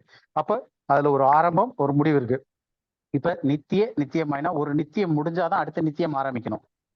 இனி வரும் காலங்களில்னு பைபிள்ல சொல்ற வசனத்துல இதே வார்த்தை பயன்படுத்திட்டு இருக்கு. அதை வந்து காலங்களில்னு போட்டாங்க. அப்போ ஒரு இயான் முடிஞ்சு அடுத்த இயான் வரும்போது இயான்ஸ் டு கம். அப்ப இந்த இயான்ஸ் டு கம் அப்படின்றது வந்து யுகம், வரப்போகிற யுகங்களுக்கு, வரப்போகிற காலங்களுக்குன்னு மொழிபெயர்த்திருக்காங்க. வரப்போகிற நித்தியங்களுக்கு நாங்க மொழிபெயர்க்கல. புரியுதா உங்களுக்கு வித்தியாசம்? ஏன்னா நித்தியங்கள் அப்படின்னு சொல்லிட்டா ஒரு நித்தியத்துக்கு அப்புறம் எப்படி இன்னொரு நித்தியம் வரும்? நித்தியம் முடிஞ்சாதானே அடுத்தது வர முடியும். அப்ப இதெல்லாம் வந்து நமக்கு மொழிபெயர்ப்பினால வரக்கூடிய சில சில தவறுகள் அந்த இதெல்லாம். அப்ப அது வந்து நம்ம நிறைய வேர்ஷன்ஸ் வச்சு நம்ம இதை எடுத்து கரெக்டா என்னன்னு பார்க்கும்போது புரியும். அப்ப இந்த ஒரு கான்டெக்ட்ல படிக்கும் போது நித்தியம் அப்படின்றது வந்து இங்க நம்ம பார்த்தோம் இல்லையா, என்றைக்கும் அப்படின்னா எப்பயுமே இருக்கிற மாதிரி, எப்பயுமே மறிக்காமல் இருப்பான் அப்படின்ற மாதிரி தமிழ்ல அர்த்தம் வந்துருச்சு. ஆனா அங்க சொல்லப்பட்டிருக்க வார்த்தை வந்து ஃபார் த ஏஜஸ், இயான் அப்படின்ற வார்த்தை இருக்கு. அப்ப அந்த இயான் அப்படின்றது வந்து பெரும்பாலும் இனி வரும் காலங்கள் அப்படின்னும் போது இதுக்கப்புறம் 2 இயான் இருக்கு, 2 காலங்கள் இருக்கு. ஒண்ணு 1000 வருஷ அரசாட்சி இருக்கு, இன்னொரு இயான் புதிய வானம் புதிய பூமின்ற இயான் இருக்கு. ஸோ அப்ப அதெல்லாம் வந்து வரக்கூடிய ஒரு காலங்களா இருக்கு. அப்ப அந்த காலத்துல அந்த யுகத்திற்கு அந்த காலத்திற்கு மறியாமல் இருப்பான் அப்படின்றது. அப்போ இந்த வசனத்தை வந்து நம்ம தமிழ்ல வந்து இன்னும் கரெக்டா அதை புரிஞ்சுக்கிறதுக்கு எப்படி மொழிபெயர்த்துக்கணும் அப்படின்னு பார்த்தா, உயிரோடு இருந்து என்னை விசுவாசிக்கிறவனவனும் அந்த யுகத்திற்கு அல்லது அந்த யுகத்தில் மறியாமல் இருப்பான், இதை நீ விசுவாசிக்கிறாய். ஏன்னா அவன் விசுவாசிக்கிறது வந்து இப்ப மறிச்சிட்டான், இனி கடைசி நாள்ல உயிர்த்தெழ போறான் அப்படின்னு சொல்லிட்டு லாசருடைய சகோதரி விசுவாசிக்கிறாங்க. இதை விசுவாசித்த பிறகு நானே உயிர்த்தெழுதலும் ஜீவனமா இருக்கிறேன் அப்படின்னு சொல்லிட்டு என்னை விசுவாசிக்கிறவன் மரித்தாலும் பிழைப்பான், உயிரோடு இருக்கும் போது என்னை விசுவாசிக்கிறவன் வந்து அந்த யுகத்தில் மறியாமல் இருப்பான். ஏன்னா அது வந்து உயிர்த்தெழுந்த பிறகு அந்த சரீரம் வந்து மரணத்திற்கு இல்லாத ஒரு சரீரமா வந்துருது. அப்ப அதுக்கப்புறம் அவன் மறிக்க போறது கிடையாது அப்படின்னு சொல்லிட்டு இது வந்து ஒரு கன்சோலிங் வேர்டு. அந்த லாசருடைய சகோதரிக்கு வந்து அவன் உயிர்த்தெழும் போது கடைசி நாள்ல உயிர்த்தெழுவான், அப்ப அவன் இனி மறிக்க போறது இல்லை அப்படின்னு சொல்லிட்டு அந்த ஒரு கடைசியான ஒரு காரியம் சொல்றாங்க. அப்ப இதுல வந்து இந்த வசனத்தை வந்து நம்ம திரும்ப கரெக்டா இதை திரும்ப படிக்கணும் அப்படின்னா படிங்க, யோவான் 11:25-26 திரும்ப படிங்க. இயேசு அவளை நோக்கி, நானே உயிர்த்தெழுதலும் ஜீவனமாய் இருக்கிறேன், என்னை விசுவாசிக்கிறவன் மரித்தாலும் பிழைப்பான், உயிரோடு இருந்து என்னை விசுவாசிக்கிறவனவனும் என்றென்றைக்கும் மறியாமலும் இருப்பான், இதை விசுவாசிக்கிறாயா என்றார். உயிரோடு ஃபர்ஸ்ட் வந்து என்னை விசுவாசிக்கிறவன் மரித்தாலும் பிழைப்பான். இப்ப லாசரு மரித்துட்டான், பிழைப்பான். எப்ப பிழைப்பான்? சகோதரி சொல்றா, நான் விசுவாசிக்கிறேன் கடைசி நாட்களில் உயிர்த்தெழுதல் நடக்கும்போது பிழைப்பான். அப்ப இப்ப உயிரோடு இருந்து என்னை விசுவாசித்தவன் என்றென்றைக்கும்ன்ற வார்த்தை தவறா இருக்கு. அந்த என்றென்றைக்கும்ன்ற வார்த்தை வந்து இல்ல. அதுக்கு பதிலா எப்படி மொழிபெயர்த்துக்கணும்? அந்த யுகத்தில் மறியாமல் இருப்பான். இப்ப செத்துட்டான். அதனால எப்படினாலும் திரும்ப வந்து கடைசி நாட்கள்ல அவன் உயிர் தருவான். இப்ப ஏன்னா லாசரோ மறுபடியும் அவர் எழுப்ப போறான் 4 நாள் கழிச்சு. எழுந்த பிறகும் மறுபடியும் அவன் மறிக்க தான் போறான். யாருமே மறிக்காம இயேசு கிறிஸ்து உயிரோட எழுப்புனாங்கன்றதுக்காக மறிக்காமலாம் இல்லை. அப்ப எல்லாருக்கும் மரணம்ன்றது மேண்டேட்டரி. அந்த டைம்ல அது வந்து ஒரு அடையாளமா இயேசு கிறிஸ்து மேசியா அப்படின்றதற்கு சில தீர்க்க தரிசனங்கள் நிறைவேறணும். அதுக்காக அவர் எழுப்புறாரு. எழுப்புனாலும் அவன் மறுபடியும் மறிக்க தான் போறான். ஆனால் தான் சொல்றாரு, என்றென்றைக்கும் இல்லை, அவன் அந்த யுகத்தில் மறியாமல் இருப்பான். இப்ப எழுப்புனாலும் மறுபடியும் சாவதான் போறான். சோ அந்த ஒரு புரிதல்ல தான் இந்த வசனத்தை நம்ம பார்க்கணும். இப்ப சார் இப்போ சொல்லுங்க. இதை இப்படி புரிஞ்சுக்கலாமா? இப்ப இந்த காலகட்டத்துல நம்ம வந்து அவரை விசுவாசிக்கிறோம், நம்ம மரித்தாலும் பிழைப்போம். இப்போ அவரை மறிக்காம இறக்குறாங்கல்ல, மறிக்காம இறக்குறாங்களா? இல்ல விசுவாசிக்காம இறக்குறாங்கல்ல, அவரை பத்தி தெரியாம இறக்குறாங்கல்ல, அவங்க வந்து அந்த டைம்ல வந்து உயிர் தெழுந்து வரும்போது அவரை விசுவாசிக்கும் போது மறியாமல் இருப்பான், அப்படி புரிஞ்சுக்கலாமா? ஒரு மனிதன் இது ரெண்டுமே விசுவாசிக்கிறத பத்தி தான் வருது. 2 வசனத்துல பாத்தீங்கன்னாலும் விசுவாசிக்கிறவன் இப்போது உயிரோடு இருக்கு விசுவாசிக்கிறவன்றது வந்து 2 எம்பசைஸ் தான் சொல்றதே தவிர, இப்ப விசுவாசிக்காமல் மறிக்கிறவனுடைய டாபிக்கே தனி. நம்ம ஏற்கனவே அது சால்வேஷன் ஆஃப் ஆல் பத்தி பார்த்திருக்கோம். அதனுடைய உயிர்த்தெழுதலே தனியா இருக்கு, அவங்களுடைய உயிர்த்தெழுதல். இப்ப இவர் சொல்றது வந்து இந்த செகண்ட் கம்மிங்ல வரப்போற இந்த அடுத்த இயான் வரப்போற யுகத்திற்கு மறியாமல் இருப்பான்னா அந்த 1000 வருஷ அரசாட்சியில மறியாமல் இருப்பான். ஏன்னா அவங்க அதுல உயிர்த்தெழுந்து பிரவேசிக்க போறாங்க. அந்த கான்டெக்ட்ல தான் அவர் சொல்றாரு இத. ஓகேவா? அப்ப உயிரோடு இருந்து இயேசு கிறிஸ்துவை விசுவாசிக்கிற எவனும் எப்ப மறிப்பான்? இல்ல எப்ப மறியாமல் இருப்பாங்க? இப்ப இயேசு கிறிஸ்துவ இந்த காலத்துல இது ஆக்சுவலா நம்ம ரைட் டிவிஷன் பார்க்கும்போது மத்தேயு, மார்க், லூக்கா, யோவான் எல்லாமே வந்து இஸ்ரவேலர்களுக்கு, லிட்டில் ஃபிளாக்குக்கு ராஜ்யத்தின் சுவிசேஷத்தை கேட்டு ராஜ்யத்துக்குள்ள பிரவேசிக்க போறவங்களுக்காக எழுதப்பட்டது. சோ அந்த டாபிக்ல நம்ம போல ஜெனரலைஸ்டா இப்ப பேசுறோம். இயேசு கிறிஸ்துவை அந்த யுகம் முடியற வரைக்கும் அவங்க மறிக்காம இருப்பாங்க. ஆம். அப்ப எப்ப மறியாம இருப்பாங்க அப்படின்னு போகும்போது அந்த யுகத்தில், அதாவது அந்த 1000 வருஷ அரசாட்சி மறியாமல் இருக்க போறாங்க அப்படின்னு நமக்கு தெரியுது. அப்போ இவங்க மறியாமல் இருப்பான் அப்படின்ற இந்த நிலை ஒரு வேத சத்தியத்தின்படி, அப்போ இந்த இது எப்ப நடக்குது அப்படின்னு பார்த்தோம்னா, இந்த மறியாமல் இருப்பான் அப்படின்னு சொல்றாரு இல்லையா, இது எப்ப நடக்கும்? உயிர்த்தெழுதலுக்கு பிறகுதான் நடக்கும். இது வேதத்தினுடைய சத்தியம். ஏன்னா உயிர்த்தெழுதல் வரும்.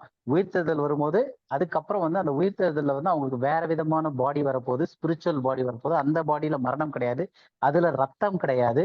அப்படிப்பட்டதான ஒரு சரீரம் வரும்போது அது இந்த பூமிக்கு அடுத்ததா இருக்காது, அது அழிவுள்ளதா இருக்காது. அந்த சரீரத்தை அட்டன் பண்ணி அவங்க வந்து அடுத்த இயான்ல வரும்போது அந்த யுகத்தில் அவர்கள் மறிக்க போவது இல்லை. இப்ப விசுவாசிக்கிறவர்கள் அந்த யுகத்தில் பங்கு பெறுவார்கள். இப்ப விசுவாசிக்காதவங்க அந்த யுகத்திற்கு பங்கு பெற போறது இல்லை, அந்த 1000 வருஷ அரசாட்சின்னு சொல்லக்கூடிய அந்த யுகத்திற்கு அப்படின்னு சொல்லிட்டு. ஸோ நம்ம இதோட இன்னைக்கு ஸ்டாப் பண்ணிக்கலாம்னு நினைக்கிறேன். நெக்ஸ்ட் வீக்ல வந்து நம்ம இன்னும் ஒரு காரியங்கள் சில இது பார்த்துட்டு அதுக்கப்புறமா வந்து ஏனோக்கும் எலியாவும் நம்ம ஏற்கனவே 2 வசனம் படிச்சுட்டோம். அந்த ஏனோக்கும் எலியாவும் வந்து மறிக்காமல் பரலோகத்துக்கு எடுத்துக்கொள்ளப்பட்டார்கள் அப்படின்ற மாதிரியான 2 வசனம் 3 வசனம் படிச்சோம். அப்ப அவங்க 2 பேருக்கும் ஏன் அப்படி வந்திருக்கு, அதனுடைய புரிதல் என்ன அப்படின்றத வர்ற 2 வாரங்கள்ல நம்ம பார்க்கலாம். இப்ப இதுல வேற ஏதாவது கேள்விகள் அந்த மாதிரி ஏதாவது இருக்கா? இருந்துச்சுன்னா 2-3 மினிட்ஸ் கேட்கலாம், இல்லாட்டி டைம் ஆயிடுச்சு 7:30. நம்ம ப்ரேயர் பண்ணிட்டு பிரதர். பிரதர் சொல்லுங்க. அதாவது இந்த யோவான் சுவிசேஷத்தின் கடைசியில நான் வரும் அளவும் இவன் இருக்க எனக்கு சித்தமானால் உனக்கு என்னன்னு ஒரு வசனம் இருக்கு இல்லையா? ஆமா ஆமா. அதையும் வந்து இவங்க மார்டாலிட்டி பிலீவர்ஸ் கோட் பண்றாங்க. ஓகே, அத நம்ம இதுக்கு அடுத்தது டாபிக் வந்து ஆக்சுவலா வந்து இந்த மரணம் தொடர்பா இந்த கன்ஃபியூசிங் பேசேஜ்ன்றனால இந்த லாசர் ஐசேரவானுடைய பேரபிள்ல அவங்க மரித்து ஒருத்தர் ஆபிரகாம் அடிக்கும், ஒருத்தர் நரகத்திலயும் இருக்கிற மாதிரி ஒரு இது வருது. ஸோ அது என்னன்ட்டு அப்படி கொஞ்சம் ஸ்டடி பண்ணுவோம். அதே மாதிரி டிரான்ஸ்பிகரேஷன் அந்த இதுல. ஸோ இது பார்க்கும்போது நம்ம அதோட சேர்த்து இதையும் சேர்த்து பார்க்கலாம். நீங்க சொன்னதையும் பார்த்துக்கலாம். இது அந்த 17 கான்டெக்ட்ல வரும் பிரதர். அதான் மேத்யூ 17ல மேத்யூ 17ல டிரான்ஸ்பிகரேஷனுக்கு முன்னாடி வரக்கூடியது அது. அந்த கான்டெக்ட். இன்னும் ஒரு பாயிண்ட் சொல்லிடுறேன் பிரதர், நம்ம பிறகு டிஸ்கஸ் பண்ணலாம். அந்த வெளிப்படுத்தின விசேஷத்துல அந்த 2 சாட்சிகள் அப்படின்னு இருக்கு இல்லையா? ஆமா. அதையும் வந்து ஏனோக்கு எலியாவோட தொடர்பு படுத்தி ஒரு பெரிய வியாக்கியானம். அதாவது ஈவன் ஏனோக்கு வந்து அப்படியே உயிரோட எடுத்துக்கொள்ளப்பட்டார் அப்படின்றதுக்கு வந்து இன்னைக்கு சபை அப்படியே ரேப்சர்ல எடுத்துக்கொள்ளப்படும், அதற்கு அடையாளம் அவரு அப்படின்னு சொல்லிட்டு. இப்ப ஏனோக்கே உயிரோட எடுத்துக்கொள்ளப்பட்டாரா அப்படின்றதே நம்ம கேள்வியா படிக்கும் போது, ரெண்டாவது நமக்கு தெரியும் இந்த சபை காலம் அப்படின்றது வந்து இட் வாஸ் ஹிடன் காட், தேவனுக்குள் மறைத்து வைக்கப்பட்டிருந்து பவுலுக்கு வெளிப்படுத்தப்பட்டுச்சுன்னு. அப்ப அந்த ஒரு கான்செப்ட் வந்து காஸ்பல்ஸ்லயும் வெளிப்படுத்தப்படல, பழைய ஏற்பாட்டுல வெளிப்படுத்தப்படல. அது வந்து வச்சிருந்து ஆஃப்டர் டைம் ஆஃப் பீரியட் அது வந்து பவுலுக்கு வெளிப்படுத்தப்பட்டுச்சு. It was not hid in Old Testament, it was hid in God, தேவனுக்குள் மறைக்க வைக்கப்பட்டுருச்சு, பழைய ஏற்பாட்டுக்குள் இல்லை அப்படின்னும் போது அதை எடுத்து வந்து ஏனோ கூட கம்பேர் பண்றதுன்றதெல்லாம் வந்து, அதாவது ஏகப்பட்ட டீச்சிங்கள் நம்ம அந்த ரைட் டிவிஷன்ல கரெக்டா பிரிச்சு படிச்சோம்னா நிறைய விஷயங்கள் புரிய ஆரம்பிக்கும் வேற மாதிரி அந்த இதுல. இன்னொரு கொஸ்டின், அந்த அழிவுள்ளது வந்து அழியாமைய சுதந்திரிக்க முடியாது அப்படின்னு சொல்லி இருந்துச்சு அப்படின்னு சொன்னீங்க. மாம்சம் ரத்தம் வந்து என்னுடைய ராஜ்யத்தை சுதந்திரிக்க முடியாதுன்னு சொன்னீங்க. இப்ப அழிவுள்ளதாகிய இது அழியாமையையும் சாவுக்கு எதுவாகிய இது சாவாமையும் தரித்து கொள்ள வேண்டும். அழிவுள்ளதாகிய இது அழியாமையும் சாவுக்கு எதுவாகிய இது சாவாமையும் தரித்து கொள்ளும் போது மரணம் ஜெயமாக விழுங்கப்பட்டது என்றது எழுதியிருக்க வார்த்தை நிறைவேறும்னு ஒரு வசனம் இருக்குது. அதோட அதே கொரிந்தியன் 15லயே பார்க்கும்போது அந்த இது அதுதான் கடைசி ஈவெண்ட். ஏன்னா அது நான் டச் பண்ண அது இன்னும் பெரிய டாபிக்கா போயிடும், அது இந்த டைமுக்கு சரி. ஏன்னா ஜஸ்ட் ஒரு ஹிண்ட் மட்டும் சொல்றேன். இன்னைக்கு நிறைய பேர் வந்து ஃபர்ஸ்ட் தெசலோனியன்ஸ் 4ல இருக்கக்கூடிய அந்த காட் அப் டுகெதர், எடுத்துக்கொள்ளப்படுவோம், வேக்காலம் வரும்போது எடுத்துக்கொள்ளப்படுவோம் அப்படின்றதையும், ஃபர்ஸ்ட் கொரிந்தியன்ஸ் 15ல இருக்கக்கூடிய மறுரூபம், இமைப்பொழுதுல மறுரூபமாக்கப்படுவார்கள் அப்படின்றதையும் தே கிளப் டுகெதர். அப்போ இதை சேர்த்து அவர்கள் ரகசிய வருகைன்றது வந்து ராப்சர்ன்றது வந்து ஒரு சீக்ரெட் ராப்சர் அப்படின்றாங்க. அப்ப அந்த சீக்ரெட் ராப்சர்னு சொல்லும் போது தெசலோனிக்கேன்ஸ்ல வந்து அவர் எடுத்துக்கொள்ளப்படுதல் அப்படின்னும் போது அது ரகசியம் சொல்லலை. ஆனா தெசலோனியன் எழுதுனதுக்கு அப்புறம் தான் வந்து பவுல் வந்து ஃபர்ஸ்ட் கொரிந்தியன்ஸ் எழுதுறாரு. ஃபர்ஸ்ட் கொரிந்தியன்ஸ் எழுதும் போது தான் he gets the revelation regarding the transformation, மறுரூபம் ஆகப்படுறது அப்படின்னு சொல்லிட்டு அந்த ஒரு இமைப்பொழுதுல மறுரூபமாக்கப்படும்னு அதை ஒரு மிஸ்ட்ரியா ரிவீல் பண்றாரு. அப்ப ஃபர்ஸ்ட் கொரிந்தியன்ஸ்ல தான் அது ரகசியம்னு வெளிப்படுத்துறாரு அப்படின்னா ஃபர்ஸ்ட் தெசலோனியன்ஸ்ல அப்ப அதுக்கு முன்னாடி சொன்னது இதுவும் சம்பந்தமே கிடையாது. So that are lot of teaching அந்த இதுல. அப்ப இது என்ன அது என்னன்றது எடுக்கணும் இல்லையா? ஸோ இந்த மாதிரி இதெல்லாம் வந்து நிறைய லாங் டியூரேஷன் ஆஃப் டைம்ல நம்ம படிக்கிறதுக்கு கரெக்டா இருக்கும். பட் இந்த டைம்ல இதெல்லாம் ரொம்ப கன்ஃபியூசிங் ஆயிடக்கூடாது. அதனால செகண்ட் கொரிந்தியன்ஸ் 5:4ல இந்த கூடாரத்தில் இருக்கிற நாம் பாரம் சுமந்து தவிக்கிறோம், இந்த போர்வையை களைந்து போட வேண்டும் என்று விரும்பாமல் மரணமானது ஜீவனாலே விழுங்கப்படுவதற்காக போர்வை தரித்தவர்களா இருக்க வேண்டும் என்று விரும்புகிறோம் அப்படின்னு போட்டு அதோட டெஃபினிஷன் செகண்ட் கொரிந்தியன்ஸ் 5:4. இது நம்ம இல்ல அதாவது இந்த செகண்ட் கொரிந்தியன்ஸ்லயே வந்து இது ஏற்கனவே பழைய ஸ்டடீஸ்ல நம்ம இதுல இருக்கும், நீங்க யூடியூப்ல பாத்தீங்கன்னா கூட இருக்கும், இது டீடைல்டாவே நம்ம பண்ணிருக்கோம். அதாவது பவுல் மரித்த உடனே அங்க பரலோகத்துக்கு போனாரா, இப்ப பவுல் பரலோகத்துல இருக்கிறாரா, ஏன்னா இந்த தேகத்தை விட்டு பிரிந்து எனக்கு அங்க போக ஆசையா இருக்கு, இந்த போர்வை கலைந்து போட்ட, இது எல்லாமே வந்து ஓவரால் சத்தியத்துல பார்க்கும்போது வென் இட் இஸ் ஹேப்பனிங் அப்படின்னும் போது மரணமே உன் கூர் எங்கே, பாதாளமே உன் ஜெயம் எங்கேன்னு சொல்லக்கூடிய அந்த தருணத்துல நடக்கக்கூடிய ஒரு விஷயம். ஸோ அந்த தருணம் எப்ப நடக்குது அப்படின்னு பார்த்தோம்னா இன்னைக்கு ஒவ்வொருத்தருக்கும் நடக்கும்போது மரணம் எங்கே கூர் எங்கேன்னு வரல. So because still death has power, death வந்து இன்னைக்கும் நடந்துகிட்டு தான் இருக்கு, மனிதர்கள் இன்னைக்கும் மறிக்கிறாங்க. ஆனா வசனத்துல we have a period of time எங்க மரணம் கிடையாது, இனி மரணம் கிடையாது அப்படின்ற ஒரு வசனம் இருக்கு. அப்ப அந்த டைம் பீரியடுக்கு அப்புறம் மரணத்தை, பிகாஸ் இந்த ஃபர்ஸ்ட் கொரிந்தியன்ஸ் 15ல பார்த்தோம்னா கடைசி சத்ரு மரணம், பரிகரிக்க வேண்டிய கடைசி சத்ரு மரணம், அதுக்கப்புறம் God will be all in all அப்படின்னு இருக்கு. அப்ப அந்த கடைசி சத்ரு மரணம் அப்படின்றத பரிகரிக்கிறதுக்கு எல்லாமே வந்து it happens in his own time duration. இன்னைக்கு சாத்தான் வந்து சிலுவையில வெற்றி சிறந்தார் சாத்தானே, ஆனா இன்னைக்கும் சாத்தான் இருக்கான். வசனத்தின்படி இன்னும் 1000 வருஷ காலத்துக்கும் உபத்திரவ காலத்துல அவன் தள்ளப்பட்டு அவன் திரும்ப இன்னும் அநேகரை டிசீவ் பண்ண போறான். அதுக்கப்புறம் 1000 வருஷம் அவனை பவுண்ட் பண்ணி வைப்பாரு. அதுக்கப்புறம் he has to be liberated for some more time.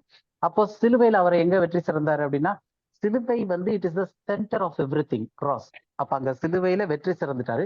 But every thing happens in its own time. அதுக்கு வந்து தேவன் ஈவன் சிலுவையவே வந்து தேவன் காலம் நிறைவேறின போது அதை நடத்தினார். இயேசு கிறிஸ்துவை அனுப்புறாரு, அது நடக்குது. அப்ப every thing has a time. அப்ப பைபிள்ல வந்து இருக்கிற சத்தியங்கள் உண்மை. நம்ம வந்து அதை ப்ரீபோண்டா இப்ப எடுத்துட்டு வந்து இப்ப மரணம் இல்லாத வாழ்க்கை இல்ல, இப்ப நம்ம வந்து அப்படியே தரித்து கொள்றோம் அப்படின்றது வந்து தவறான டீச்சிங் ஆயிடுது. ஏன்னா every thing has a time period. அப்ப அந்த வசனங்களை படிக்கும் போது இது எந்தெந்த காலகட்டத்துல நிகழக்கூடியது அப்படின்றது நமக்கு வசனங்கள் நிறைய இருக்கு. அதன் அடிப்படையில தான் நம்ம பார்க்க வேண்டியிருக்கும். ஓகேவா? ஆனா இந்த வசனத்துல வந்து இது சரீரத்துல இருக்கிறத குறிச்சு தானே போட்டிருக்குது. ஆமா, சரீரத்துல மரணம் அப்ப இல்ல அதான் சொல்றேன், மரணம் வந்து அப்ப இந்த ஜெனரேஷன்ல ஏதோ ஒரு ஜெனரேஷன் வந்து அதை ஓவர் கம் பண்ணதான் போறாங்க, அப்படித்தானே? அதாவது அததான் சொல்றேனே. அப்ப இந்த ஏன்னா இப்ப நீங்க மரணம் வந்து ஓவர் கம் பண்ணாதான் இது வரும், அதாவது செகண்ட் கம்மிங்கே வரும்ன்ற அளவுக்கு இந்த சாகாமை டீச்சிங்ல ஒரு இது நானும் கேட்டேன். ஸோ அதுக்கு மாறாதான் பைபிள் சொல்லுது. ஏன்னா 1000 வருஷ அரசாட்சியில 100 வயது சென்று மரிக்கிறவனும் பாலகன் என்று எண்ணப்படுவான் இருக்கு. அப்ப ஈவன் இந்த மில்லினியல் கிங்டம் இயேசு கிறிஸ்து இந்த பூமியில அரசாளும் போது ஈவன் த லைஃப் ஸ்பேன், இந்த பூமி எல்லாமே மாற்றப்பட்டிருக்க நிலைமையிலையும் மரணம் பரிகரிக்கல. அப்பயும் மரணம் நடக்குது, but it has been reducing அந்த டைம்ல. ஏன்னா இயேசு கிறிஸ்து வந்து சரீரத்தை மாற்றியிருக்காரு, இடத்தை மாற்றி இருக்கு, நிறைய விஷயங்கள் மாறுது அந்த 1000 வருஷ அரசாட்சியில. அப்படி இருக்கிற டைம்ல வந்து 100 வயது சென்று மரிக்கிறவன் பாலகன் என்று எண்ணப்படுவான். அப்ப அந்த டைம்லயும் மரணம்ன்றது இருக்கு. ஆனா என் சின்ன வயசுல மறிச்சிட்டான் அப்படின்னு வேணா சொல்லாமே தவிர மரணம் இல்லைன்னு சொல்ல முடியாது. அப்ப மரணம் வந்து எங்க வந்து இருக்கோ அது வரைக்கும் இந்த சரீரம் கேரி ஓவர் ஆகுது. அப்போ ஏதோ ஒரு ஸ்பாட்ல வந்து புதிய வானம் புதிய பூமி வரும்போது தேவன் வந்து கண்ணீர் யாவும் தொடங்கிறாரு, இனி மரணம் இல்லைன்ற ரெவலேஷன்ல.